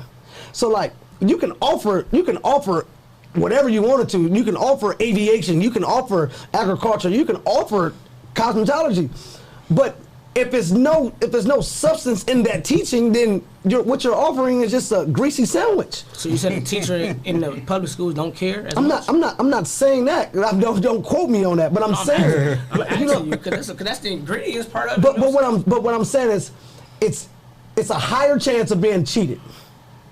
Why? And I'll tell you the why. At Central Catholic, at St. Francis, at Maumee Valley, teachers, coaches are not worried about whether their kids are eating, whether their kids are sleeping, whether their kids are, their basic needs are being met. So when it's time to teach, when it's time to coach, and I'm in a blessed situation myself, when it's time to teach, when it's time to coach, that's all I'm worried about is coaching. Oh, that was amazing too. Right? I watched that. He came to one of my practice. All I'm worried about is coaching. Yeah. As a classroom teacher, I can tell you there are so many other things that I am worried about, right? And so it's not even about cheating or being cheated. It's the idea that there are conflicting interests that students come to school with or come to practice with that I can't compete with all the time. All right, so well, you know, so why is you worrying about them eating or doing all that when they come in with $250 pair of Jordans on? Because they head is down and they starving. Because they starving. Because you care. Because I care. But you know, so my point is though, you know what I'm saying? If they have the money to find $250 every week to buy a new pair of Jordans, But you don't matter. I grew up poor. But you, I mean, I guess I think y'all grew up poor. I guess you kind of fought in the child for what the parent choose to prioritize. Like the parent will go buy you Jordans, but have you eating ramen noodles? Right. Listen, the hood influence, the hood rule number one is don't look as poor as you are. Yeah. Right? Like, don't look as poor as you are. You better have on some damn Jordans. That's true. You want to be hungry and laughed out of school? Like, listen, I'd rather look rich, talk rich, and be broke. I'm just trying to have a conversation Wow. right now. Like, that's the game. That's why most of us are so addicted to name brands now, because we was poor so damn long, and you know what it feel like to not be able to afford it and have to fake That's it. why I will never eat a piece of dark meat in my life. Right now that you can afford it, you like I ain't never gonna be poor. Privilege. I'm not eating dark meat. I can't wait till I buy them thighs the next week. I take them home with you, didn't I? Dewey Wings, we getting thighs next week. Yeah, I bet they be sitting here Sharice for the asked the meat. question though. She said, "How many bougie, teachers huh? actually truly think or care about that?" I'd say not many, but there's a reason, right? Most teachers are not there, like coaches are not there, to like be having to love on kids. Man, I came here to teach, and now, there's a part of teaching and coaching, because teaching and coaching are very much one and the same. That you should be caring and loving, but at some point, it becomes hard. I'm coming to school, and I used to coach at a school where every day you come to practice, I'm getting cussed at. I remember the first day I walked into practice at this school, I had never met any of these kids. I walk in, I'm looking around. Kid goes, "What the fuck you doing here?" Whoa. Who you talking to, Lord? I don't even know if I'm in the right place, right? I would have put him to the back. How do you? It was a girl, but how do you like? How do you continue to love somebody that approached you that way if you're not from a place where that's fairly normal, right? I knew enough to know what I was walking into, but what if I didn't? Again, so a shout out to Smitty. I always got to make sure we give Smitty and Dorn they shout out. They've been the faithful. Rasan Wilson said, "Not many really teachers can relate," and that's where I was about to go, exactly with that. But I'm gonna read Smitty's comment. He said the other thing is teachers are invested in communities where they teach. When I was in school, my teachers lived in our hoods. We ran into them in the grocery store, church, etc. Nowadays, a lot of these teachers invest in the community they live in, which is Maltmead, Savannah, Monclova, etc. And that's where I go to where I'm saying you're being cheated, because when they come to work, their job is to leave. Like they're trying to get to 245. They're not really. But I don't even think they're they not stay coaching. in Savannah and all them other schools. There's a lot of them that do. I mean, A lot of it's them that do. But listen, bro. Not if they stay But there. that's That's not where their Bowling kids Green. go. Even if they live in the West or North, whatever. There's a lot of teachers that teach at TBS not even from Toledo. Their kids go to Southview Yeah, and all that but stuff. see, for me. So then why ain't black people getting into teaching? That's the question. But that can no be another money. thing. But black men get into teaching, and because it's such a small gap, they can move into administration easily. Right, but that's because there's only 10 of us, right? But like, everybody at this table could come right into education and start off at 45,000. That's on the low end, right? Most of us ain't making 45,000 at 22 anyway. Man, hey man, listen, don't do this on the thing. He's a data guy. I didn't even introduce y'all this shit today. Right? Like, but where else we making 45,000? Data. Right? We've kind of leaned on the idea that ain't no money in it, but we ain't even looked into how much money is in it. Right. Starting off, yeah. And we know there's a need. Right. Like, I've never had a black male teacher. Wow. I actually had one my sophomore year of high school. One, Mr. Algie, R.I.P. Awesome dude. Wow. One. That's it. And I got a master's degree. I've had one black teacher. Wow. That's black amazing. male teacher. That's amazing. That's amazing. Right? Like, there's just not enough of us. Yeah. So we know there's a need. We know that black males are being cheated. Black people are being cheated. Black students are being cheated, and we still won't go into it. We won't feel the need. So the private schools hiring black. Nobody black geared us to be teachers. They didn't push us to that. You wasn't pushing nothing. No, trade school. I didn't even know I could go to college. You know what I'm saying? I Why we graduated not in 2001. pushing? You know what I'm saying? Like black, you know what I'm saying? College tours. Because we're telling them there's no money in it. Well, I'm gonna tell you also, black colleges are also trying to get money as well, so they're trying to make sure they get the minorities kids as well. So like it's a big game. It's a big game, and because they're so poor too, like they can't do a lot of recruiting like the private institutions, the private white institutions can do. You know what I'm saying? While I was in school, though, you know what I'm saying, they was forcing us to like trade school. I don't know. I go get a you know what I'm saying, degree in Well, You want the honest answer? Yeah, I do. Because you were built. No, that's the deeper answer. But honestly, black males are underperforming severely in high school. Severely. Anybody who's subbed in a high school, anybody who's been in a high school, they're underperforming, and it's because of the conflicting interest. When you pour conflicting interest, that you're not at home, your students, and that's where it starts at. Where they're not being held accountable at home a lot. Like their neighborhoods are like, I have to be cool, I have to be tough, I gotta have money, and then if I can find education in there somewhere, cool, right? Like, but y'all coach boys basketball, like basketball oftentimes falls to the back, and then like if they can fit it in, they'll put it before school. Right. And it's crazy. It's crazy you say that, because that'd be the first thing that'd be the motivation to the kid of why he actually is going to school. On top of that, Zara, who's also invested in the school system as well, she says they make the teachers that make the biggest difference are in the neighborhoods, and you can name them on one hand. So it takes me to my next thing. Is that the black community, in order for us to feel safe, I think it was three staples for me. That made us feel safe. And that was, 1, the barbershops, 2, the churches, and then 3, what we're doing right now, coaches. Preach, boom. So like if barbershops are only going by appointment only, right? They're not doing walk-ins. So the black community ain't been educated in the barbershops or the beauty salons. They're not being educated in the churches. They're not being educated by coaches. Then where can we feel safe? Where can we feel or have the motivation to feel as though like everything is going to be all right? Because that's where our hope came from. Our information came from the black church. Our information came from the barbershop. Our information came from coaches. So, and that's really one of my motivations of making sure we did this, so that we can be able to inform people, you know, from a coach's standpoint. I always promised myself that a couple things wouldn't happen for me and my kids, my family. I would never move them to all white neighborhood in the search of trying to, you know what I mean, give them quote unquote better. And 2, I would always keep myself close to my students. I'm a teacher, right? Like I live in the neighborhood that I teach in. That's and cool. It was because I always wanted to be visible.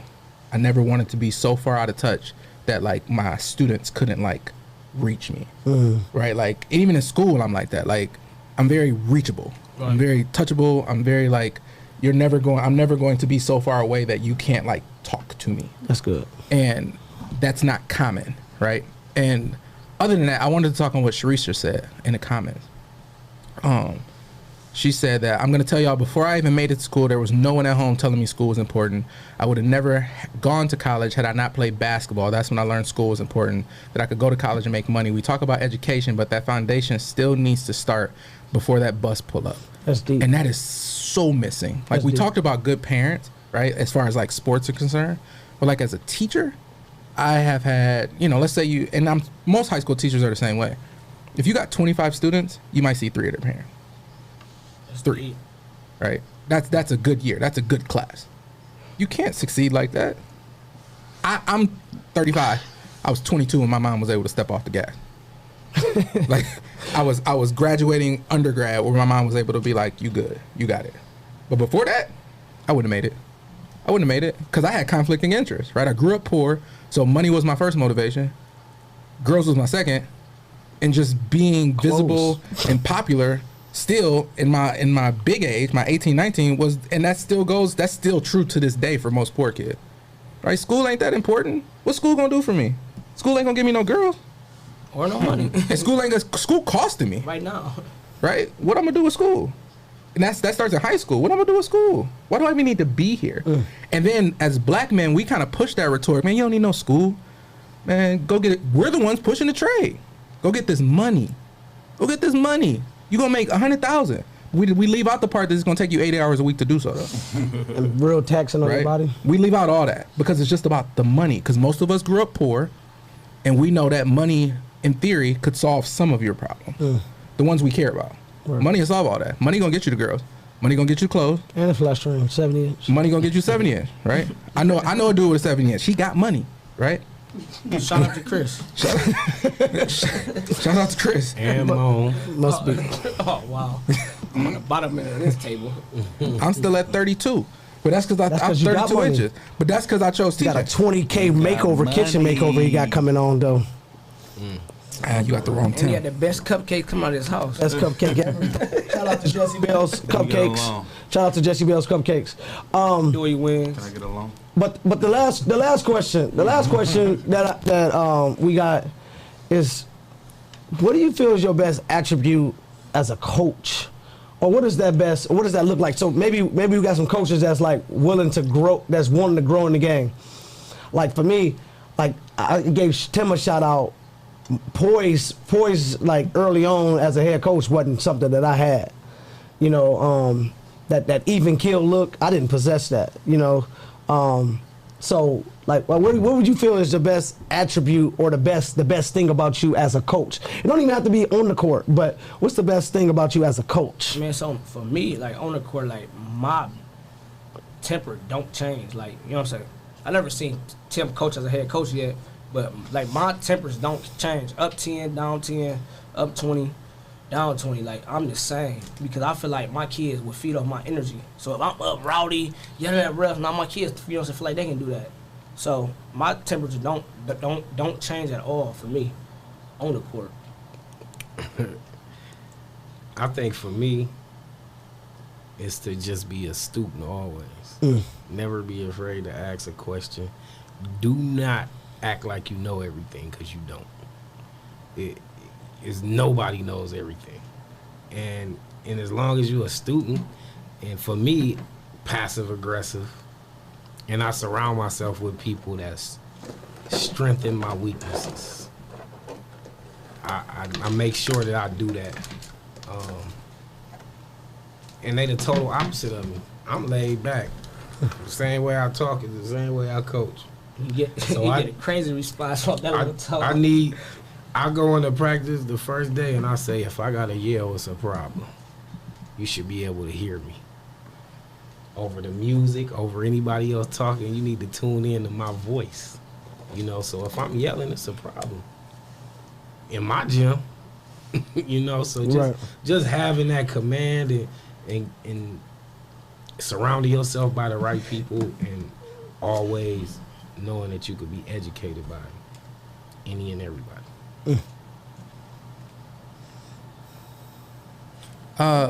Tremaine's view?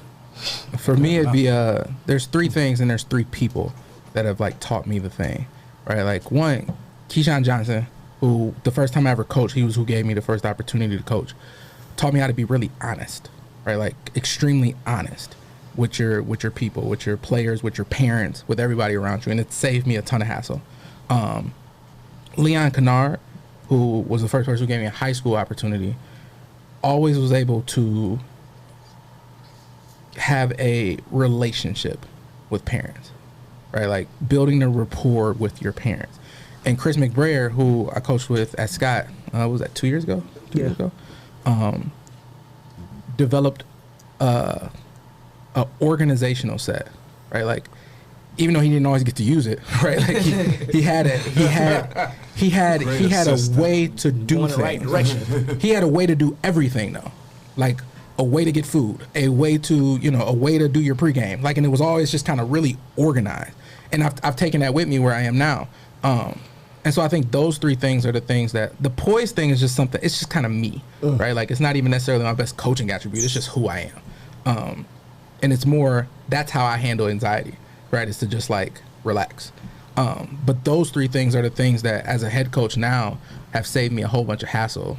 You know what I mean? Have saved me from a couple valleys that I know a lot of head coaches hit on the front end. And it's just me. I've been learning since I started, right? I don't do a whole bunch like of Chris always used to say, you don't even seem like you interested. No, I'm just learning.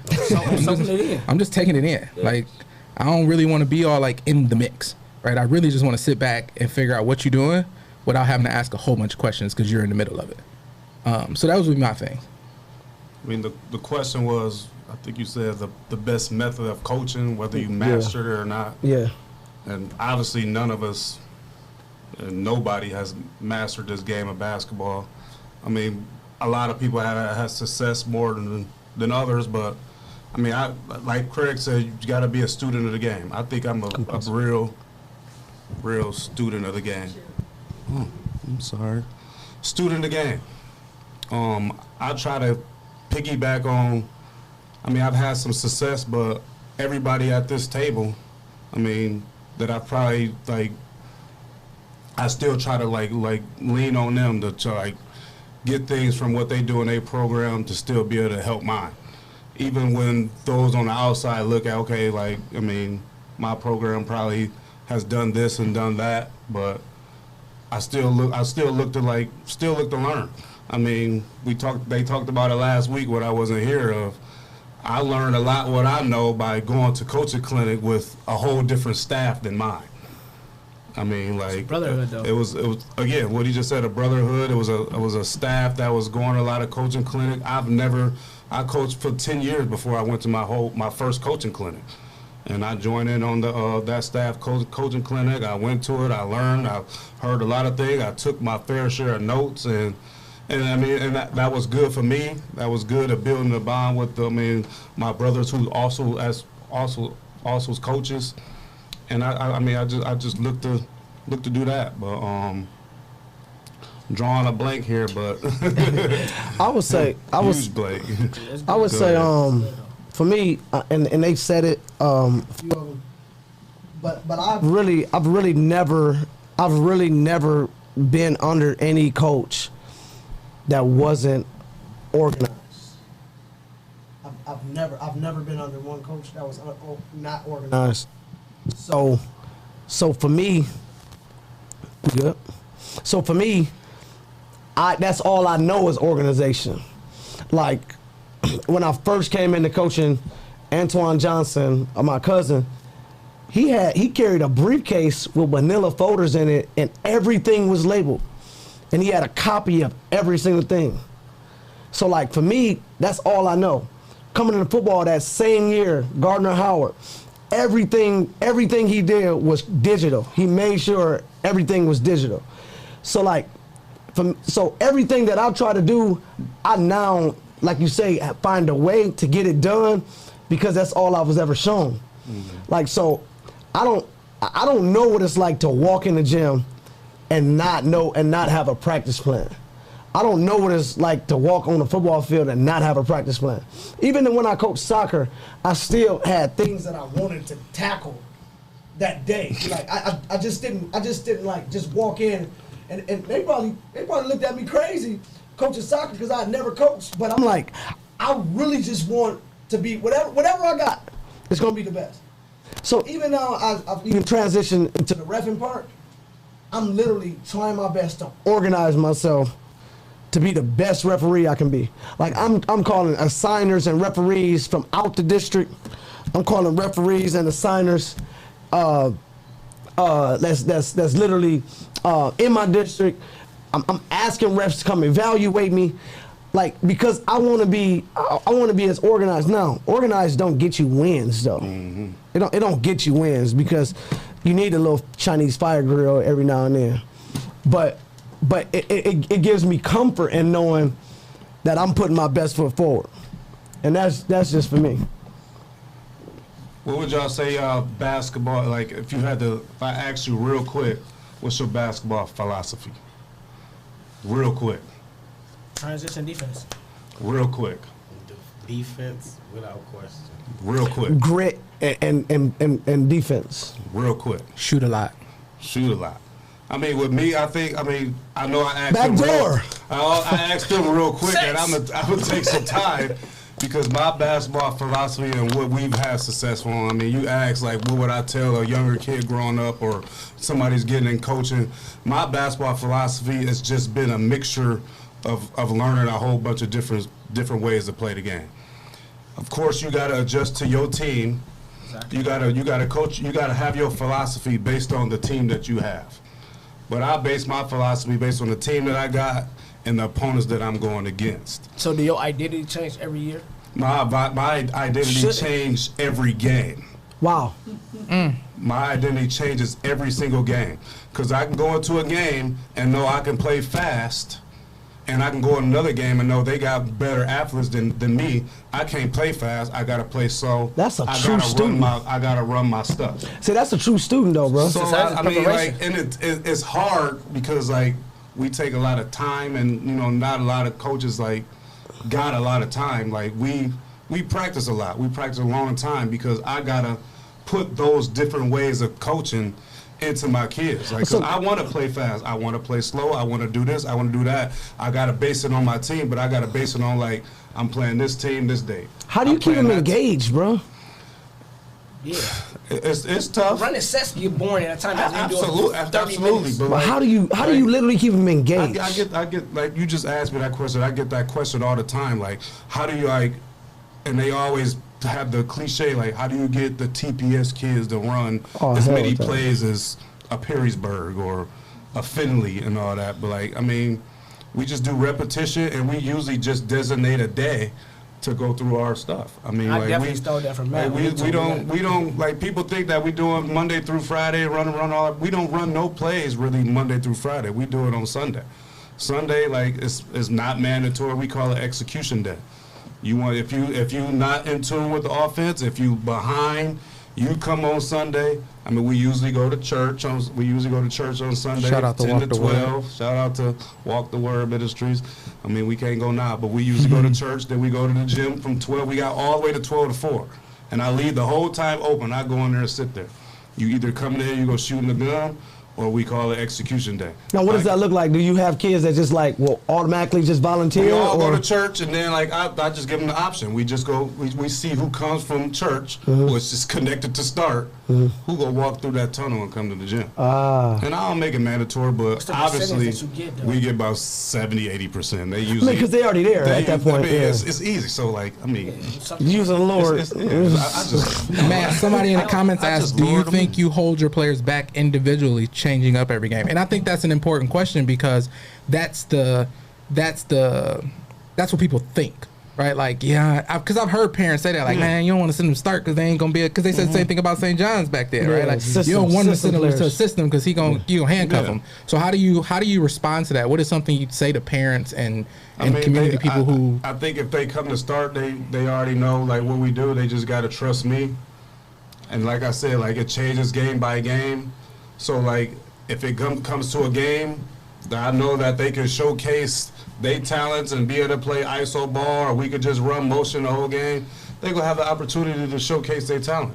But I know if we go in against a team that they probably got a defender that can stop you, they got good team defense that can stop with something that you could do probably individually, I'm going to try to put you in the best situation for me, for you to succeed. Is that so always I have a right? follow-up question. I have a follow-up question, because you've never necessarily had, like, an elite superstar. I'm not telling that all. Right? I haven't. This past year, you had something close. TJ, or you had something close. But I'm saying, like, if William Buford walked in your gym, right? Let's just say, is he an assistant player? And that's why I asked. That's why I asked. If William Buford's not an assistant player, are you willing to change your philosophy to fit a superstar player? I started this conversation off, like, I changed my philosophy. How would you coach Truman? No, Nate Miles. I've never seen Truman. But go ahead. Nate Miles, since that was my pick, Nate Miles will walk past half court and be able to just fling that. And what do you do, Matt? Because they don't play for that. Matt be slapping the back of his head, stomping the floor. I'll make up a play. No, that's a good. I mean, I'm trying to answer it serious based on, like, how I am during the season. That's a good question. I mean, I ain't never been in that situation. I had a kid come from Michigan that was gifted offensively, and I banged all these plays to him, and he was frustrated. He was like, I don't like doing this stuff. I shot 28 times last year, blah, blah, blah. And then he probably got 12 to 15 shots. But he bought into it, and then there was some games where we played some teams. I'm like, go ahead. And then he hit 8 threes in, like, 4 different games. But I picked those games based on, like, what I knew from scouting my opponents on if he can make that happen. But I knew if we played Lima, somebody who go get up in his butt and be all up in him, that's go face guard him and check him, I got to try to put him in a situation to succeed, and obviously I didn't do that great a job of that because we lost. Jesse Coleman said, Coach, I'm used to a 1-4 offense. I can't run motion. That's blue chips.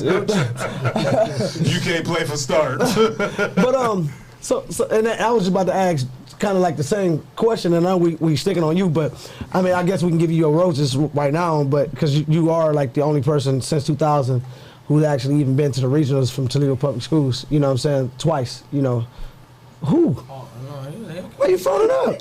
No, I was saying I was part of a nice little. As a head coach. As a head coach. I said that. I can use. Was it Joe Guerrero ain't make it twice? Did he? No, he only made it once. Yeah. So with that, my question, and since we stuck on you, is like how do you find a way to like keep your kids invested? And it's kind of like the same question, but keeping them invested throughout the whole season, knowing that it's like it's some games where we're gonna have to pass a lot, we're gonna have to do that because what. We watched that video you shared in our messages, Alex right? Perry, yeah. And I was thoroughly impressed to see a kid who can be invested in that kind of game, up and down game, right? Quick score, going that way, you got the transition, and you have a kid who runs up and stops the offense so that we can stay true to what we do, even though he probably could have got an and one at that point. Sure. Like how do you do that? Is that something that you find that one guy and you kind of like invest a little more in because of his interest, or like what does that look like? I mean, it's interesting you bring that up because, I mean, that moment, like what I said. Like, that was district championship? That was a district championship game. Yeah. And we didn't play the way we played Whitmer and St. Francis the whole year because we went 20-3 that year. And we lost 2 games. I mean, we lost a game to Whitmer, and we lost our other 2 games when we went out of town. So we didn't lose no games in town. So when I tell you that, like, we try to change our style of play based on who we play, like when we was in Toledo, we didn't really have to change because like we was able to play fast, we were able to run our step, we were able to backdoor and all that stuff to everybody in our league. But then we played St. Francis like the third to last game, and they beat us by like 20. And then like, you know, like teaching them a different style, like from the summer, from the like, you know, the fall, like from the season, like working on that execution Sunday because like the kids sometimes get on me like, why we got all these plays and we don't even run them. Mm-hmm. I mean, like we got 50, 60 something plays. 50, 60 plays. We'd get into a game and they'd be like, Coach, all you call is lavender and this and that. I'm like, we ain't played nobody to what we had to call all our plays. I'm like, but when you get up into the season, I mean, when you're getting deep into the playoffs and you play somebody that you can't just run and gun, you can't go 4 out, 1 in, you can't go 5 out. It's always good to have options. And I've always been like somebody to just make sure you just have some options. We just went and scrimmaged Trotwood, and like everybody got their own philosophy. That's why I asked y'all, what's your philosophy? Like Trotwood's philosophy is just, we just pressing, trapping, no matter who we play. Boom, boom, boom. They go lean on that all the way till they make it to state. Like Perrysburg, like they won the 1-1-3 zone, they leaning on that the whole way. Finley, they got all their sets, they leaning on that the whole way. When you think of us, what can you say? Right. We go to sets, we can play fast, we can do this. I mean, I teach them a whole bunch of different options when a lot of coaches just lay their hat on one philosophy, which is fine. Everybody got to have their own philosophy. Everybody need their own philosophy to like for them, for like how they win. But I just like to have a mixture of everything. I think from like to answer Chris' question, like from the outside in, like I think you build that relationship through all the off-season stuff that you do. You know what I'm saying? So now they trust you about everything y'all do. Like, so like, you know what I'm saying? Like Coach Matt said, be here on Sunday, we gonna be here on Sunday just because we did this in May, we did this in June, we did this, and he was there for us. Like, you know what I mean? If I needed a pair of shoes, Coach Matt like, okay, you know, we'll figure it out. All right, my fault. But but you know what I'm saying? Like food or anything, like, but you know what I'm saying? Like, I think your trust come into what you do in the off season. That's big too. That's like, real big. Like off season, your off season is so demanding like it's season. You know what I'm saying? Coach Matt be like, man, you ain't going to fundraising. Yes, you are. So they're never not engaged. They're never not engaged. That's true. We got Tim Duncan. He says it's a lot of woulda, coulda, shouldas from our city. What steps do you take to help that player realize their potential and stay in tune? And does that affect you as a coach or even a human to see kids who have it all but waste it? Go ahead, Craig. You can start. Why he thinks, I'll say it is hard, right? It is hard because you become the parent. You become the parent. You become the chauffeur.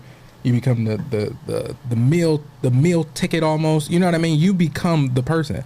And so when you talk about does it affect you as a person, absolutely, right? Because you become the person, and you're doing it willingly, right? You're doing it because you know if you don't do it, that's when they become a woulda, coulda. Yeah. Right. That's when they become. If you take your hands off and be like, man, I ain't got time for this.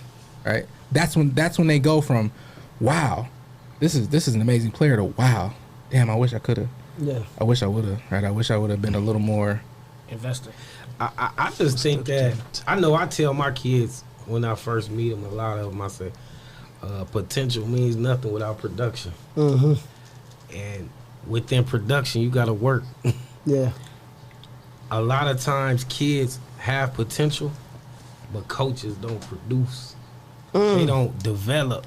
They just get them in there and say, oh, he was good as an 8th grader. I'm going to go with that. See that a lot. They never get better. See that a lot. We just talked They about never that get earlier. better. They don't produce. Yeah. How you develop a player though? Like, you know what I'm saying? Like, So- like Strength and weaknesses. And you gotta do that. And it has to be what you said about Matt, like in the off season, like for me, like it's one player. I had one player when I first got the job who's like, I wanna go to college to play basketball. Like I dedicated my life to that. Like for me, to see Aaliyah like to go to college and to play to know she well, they ain't playing now, but to know like that it was her potential and her willingness to get there, like that's what I it was on my shoulders to do that. Like it wasn't like, yeah, other kids, yeah, I'm gonna make sure I want to get you to college or whatever the case may be, but this kid that I'm coaching in basketball who says they want to further this in basketball, like I was indebted to her mission. And it was so many times where and to Tim, it's a lot of times, man, people really don't even understand what these kids be into. Like that they ruin their own like potential. They ruin their own chances. And a lot of times coaches it's hard to say, well, write them off. Because sometimes you have to. Because you will lose your whole team trying to save this one kid who has all the potential. right. So it was times with Aaliyah, she should have been written off. I'm talking about at the tail end of it. You know what I'm saying? Like, right. That's deep. like when it was like months away from this thing. But that's the process of it though. But it was so much to my on my shoulders that I made that promise that if you stay dedicated, if you come in here, if you play for 4 years, you graduate from here, I got you. And I want to stop you, not stop you, Go but ahead. interject because Jesse Coleman asked the question, and it starts with what you said. He said, how do you get students to stay involved with the off-season development as a coach and as a parent? Let me say this. Every kid, not every, most of the kids I know who have been successful have parents who sacrificed everything. Just a little bit. Just a little bit. Right? Because it's one or two things have to happen, right? He actually Either too. you're going to be the kid who trains your kid every day, even when you don't want to. Sometimes that means before work. Sometimes that means after work. Or you're going to be the parent who drops your kid off and picks them up before work and after work. You get him there. Yeah. You have to do one or the other, though. Right. But you can't be like, oh, they ain't feel like coming, so I ain't want to bring them. Right? Or they too tired.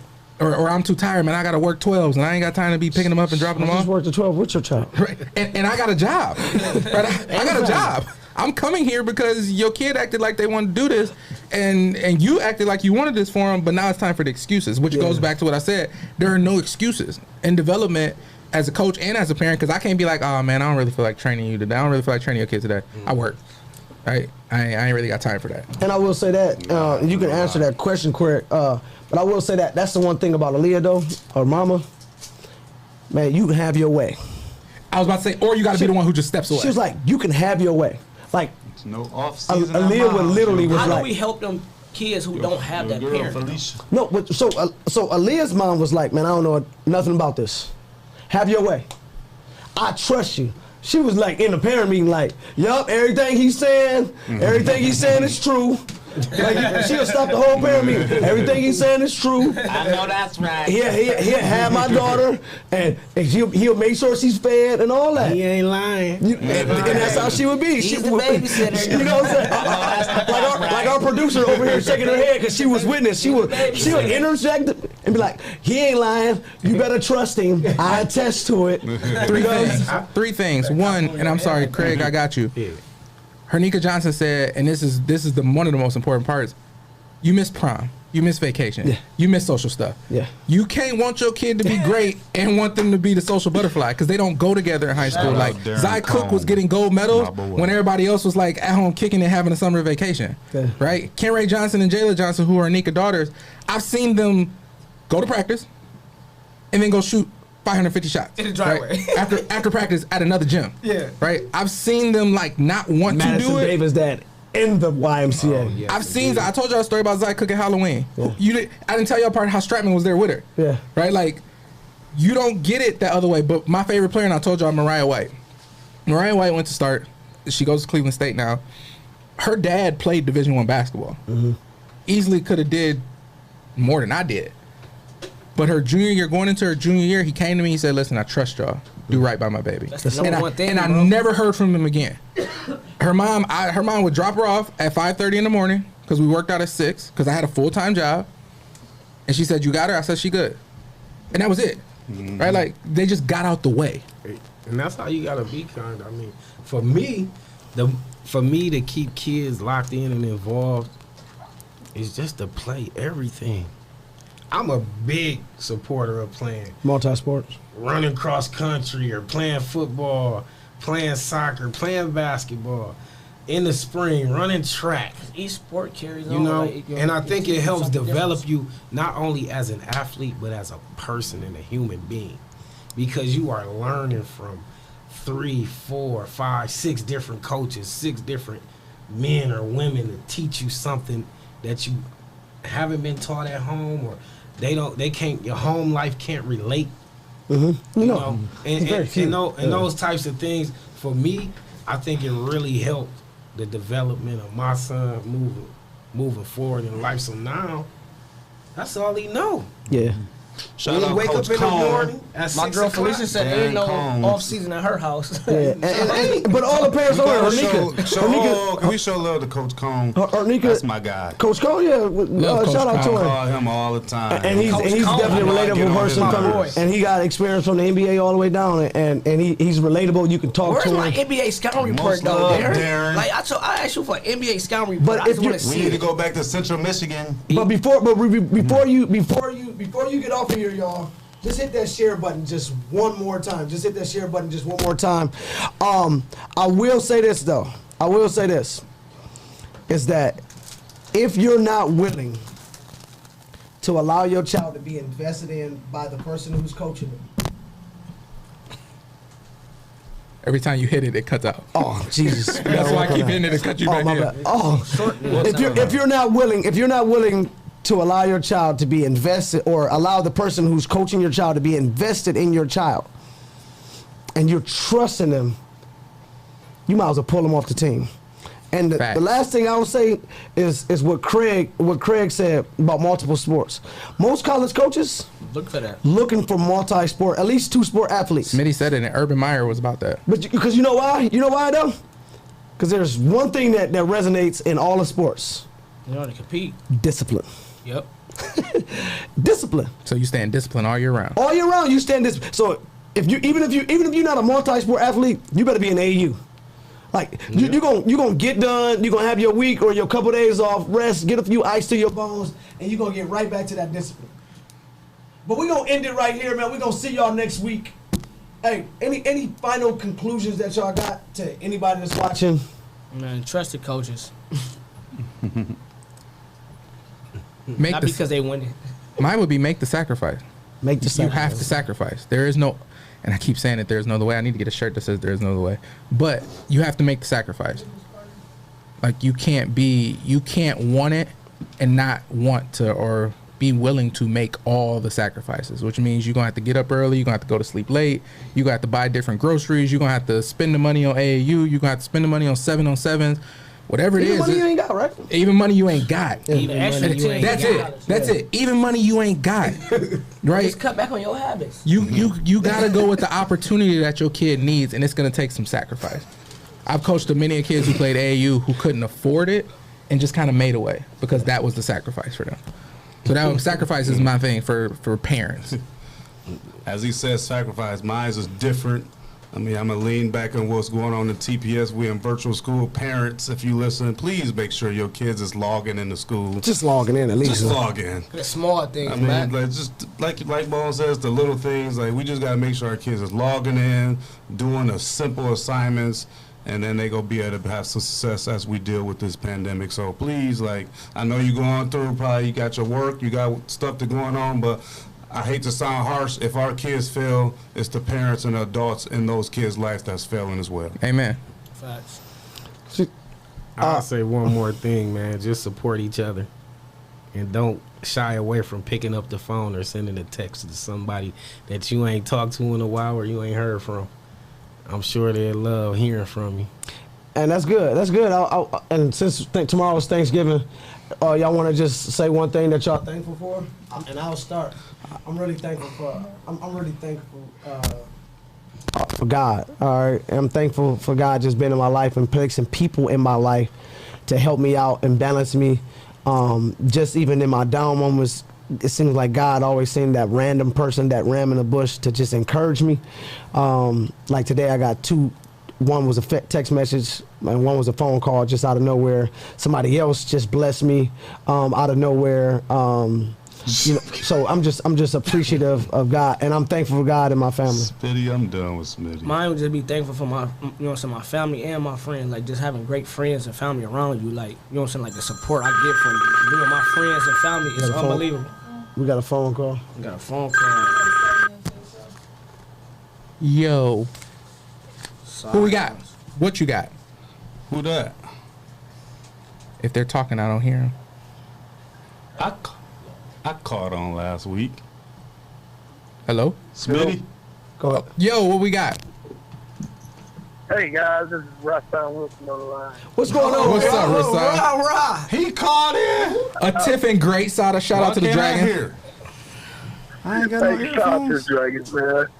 I I'm just want to chopped call liver and over say here. I'm thankful for you guys on this Thanksgiving coming up Thursday, man. You guys are doing an awesome job. pull up, Rah. I just want to do nothing but commend you guys on these topics in which I'm just very interested in. Well, you better be looking forward to answering the text message. Pull up tomorrow, bro. What he say? You ain't text me. Rasan, pull up tomorrow, man. Racks. Hey, but we Pull up, Drag. Hey, we thank you. We thank you, Rasan. This is another coach. Shout out to Rasan Wilson, who literally just went and took Woolworth just out of nowhere and just took him to 2 city championships, getting one of them and just falling short in overtime just by a measly holding penalty by Jeff Copeland. Oh, wow. Wow. But Yeah. That's your rough bit tour now. To bring that up. That's your rough bit tour. I didn't say it was a bad. I didn't say it was a bad call. I just said it was a holding penalty that he called. So there it is. Hey, if y'all got PTSD now, look at the replay. You can see in slow motion. And I know that feeling. Rasan probably watched that play 700 times now. He probably broke the TV. Yeah. But yeah, I threw my phone when I looked at it after the game. I'm sorry. I lost my temper, but it was in private, not in public. for sure, man. We thank you for calling in, bro. We about to conclude. So look forward to seeing you coming in next week. Oh yeah, and hold on before y'all go. Chris, I hooked you and Teresa up. I want to get that credit. What'd you say? He hooked them two up. You are absolutely right. And when we broke up, you were still inboxing her like, you gonna marry that dude. And look, Listen, I need my credit. He getting his best friend credit in, man. Get out of here, bro. No, you're right. 36 years old. You do get credit for that. I gotta wait. That's what I'm talking about. I gotta wait. 22, 33, 66. Yes, sir. Monopoly in Suburban. Appreciate you, Rara. Appreciate you calling in, man. For sure. All right, bro. And that's it, man. That's all we got, man. Listen. Hold on, what y'all thankful for? Oh, I'm sorry. I'm sorry. What you thankful for, Rashawn? Oh, man. I'm thankful for life and everything in it, honestly. It's been a tough year, but I've been blessed immensely. I've grown closer to a lot of people, and man, I'm just thankful for it, and hopefully it continues on in the near and dear future. Absolutely. Matt, what you got? Thankful for still being here and being able to mentor and take care of kids. I mean, as we've been in some tough times, and I'm glad I'm still being there. Try to hold strong and deal with the stuff that we've been going through, especially in our Star community. I mean, we haven't been going through the best, but thankful to still be here. Thankful for my friends here, my coaching friends here. And I'm thankful for my mom, who's just cleaned 60 pounds of chitlins. Oh, my and God. I'm going to be able to destroy them tomorrow during Thanksgiving. Hashtag chitterlings. Felicia ain't know we could call in. She just text me like, I ain't know we could call in. For me, I'm thankful for the Valley. Like, and this is gonna sound crazy, but I learned how to cry this year. Oh. Right, like I learned how to cry this year, and that was major for me because I've been able to let go of a whole bunch of things that I've been with since I was 10 and didn't even know it. Wow. That's deep, bro. And so for me, that's what I'm most thankful for. Sure. Absolutely. Well, yeah, I've cried more times this year than last Happy 90 joys, days. man. Tough joys, man. Till Which then. shout out to the state. Shout out to the State Toxic Kings podcast coming. I'm really excited about it. Stay Toxic Kings. And for Sharice and I has a podcast, his and hers. I don't even know if we're going to even make it to do it since they canceled sports. So really ain't much probably to talk about. Man, well, me and Matt and Coach Craig got a podcast coming up. We don't even know what it is. We just made it up today. Chris ain't never had lost for words. I'm sure he can figure Me and Coach something Craig, Coach Matt got a podcast coming up. We just started it today. but yeah. Till then. But yeah, so at Valley Way. the end of the day, just make sure you Not the drop Spur down way. and say what you're thankful for. And remember this. Hold If on, you- Chris, if you- one more time, man. Just shout out to Chris, man, for bringing us together on this podcast, man. Stepping up to these bikes, man. You know what I'm saying? because he tricked us the Man, first time he tricked us pulled first up. time talk, but we about Because to he just know I talk. wasn't coming. God is in the I ain't blessing coming business, back, ain't he? You know, he always got a surprise for us, man. Shout out to Jesse Bells for providing us the cupcakes today and the Absolutely. brownies. I Make can't sure wait y'all till make the sure y'all get an cameras order go in. Again, shout out to Dewey Wings. He Dewey was Wings. punctual. 419-329-8014. Give him a call. He delivered and Dewey got the best customer service of all the wing places in the city. and Tim wing, said it. and wing things. Shout out to my picture that's not going to make the group. Our wings did not get canceled this week. But with that being said, I am still thankful for Dewey Wings as well. But listen, if you're not willing to just get in on the conversations, please stay on the sidelines. Until the next time you see us on Underrated, holla at ya, boy.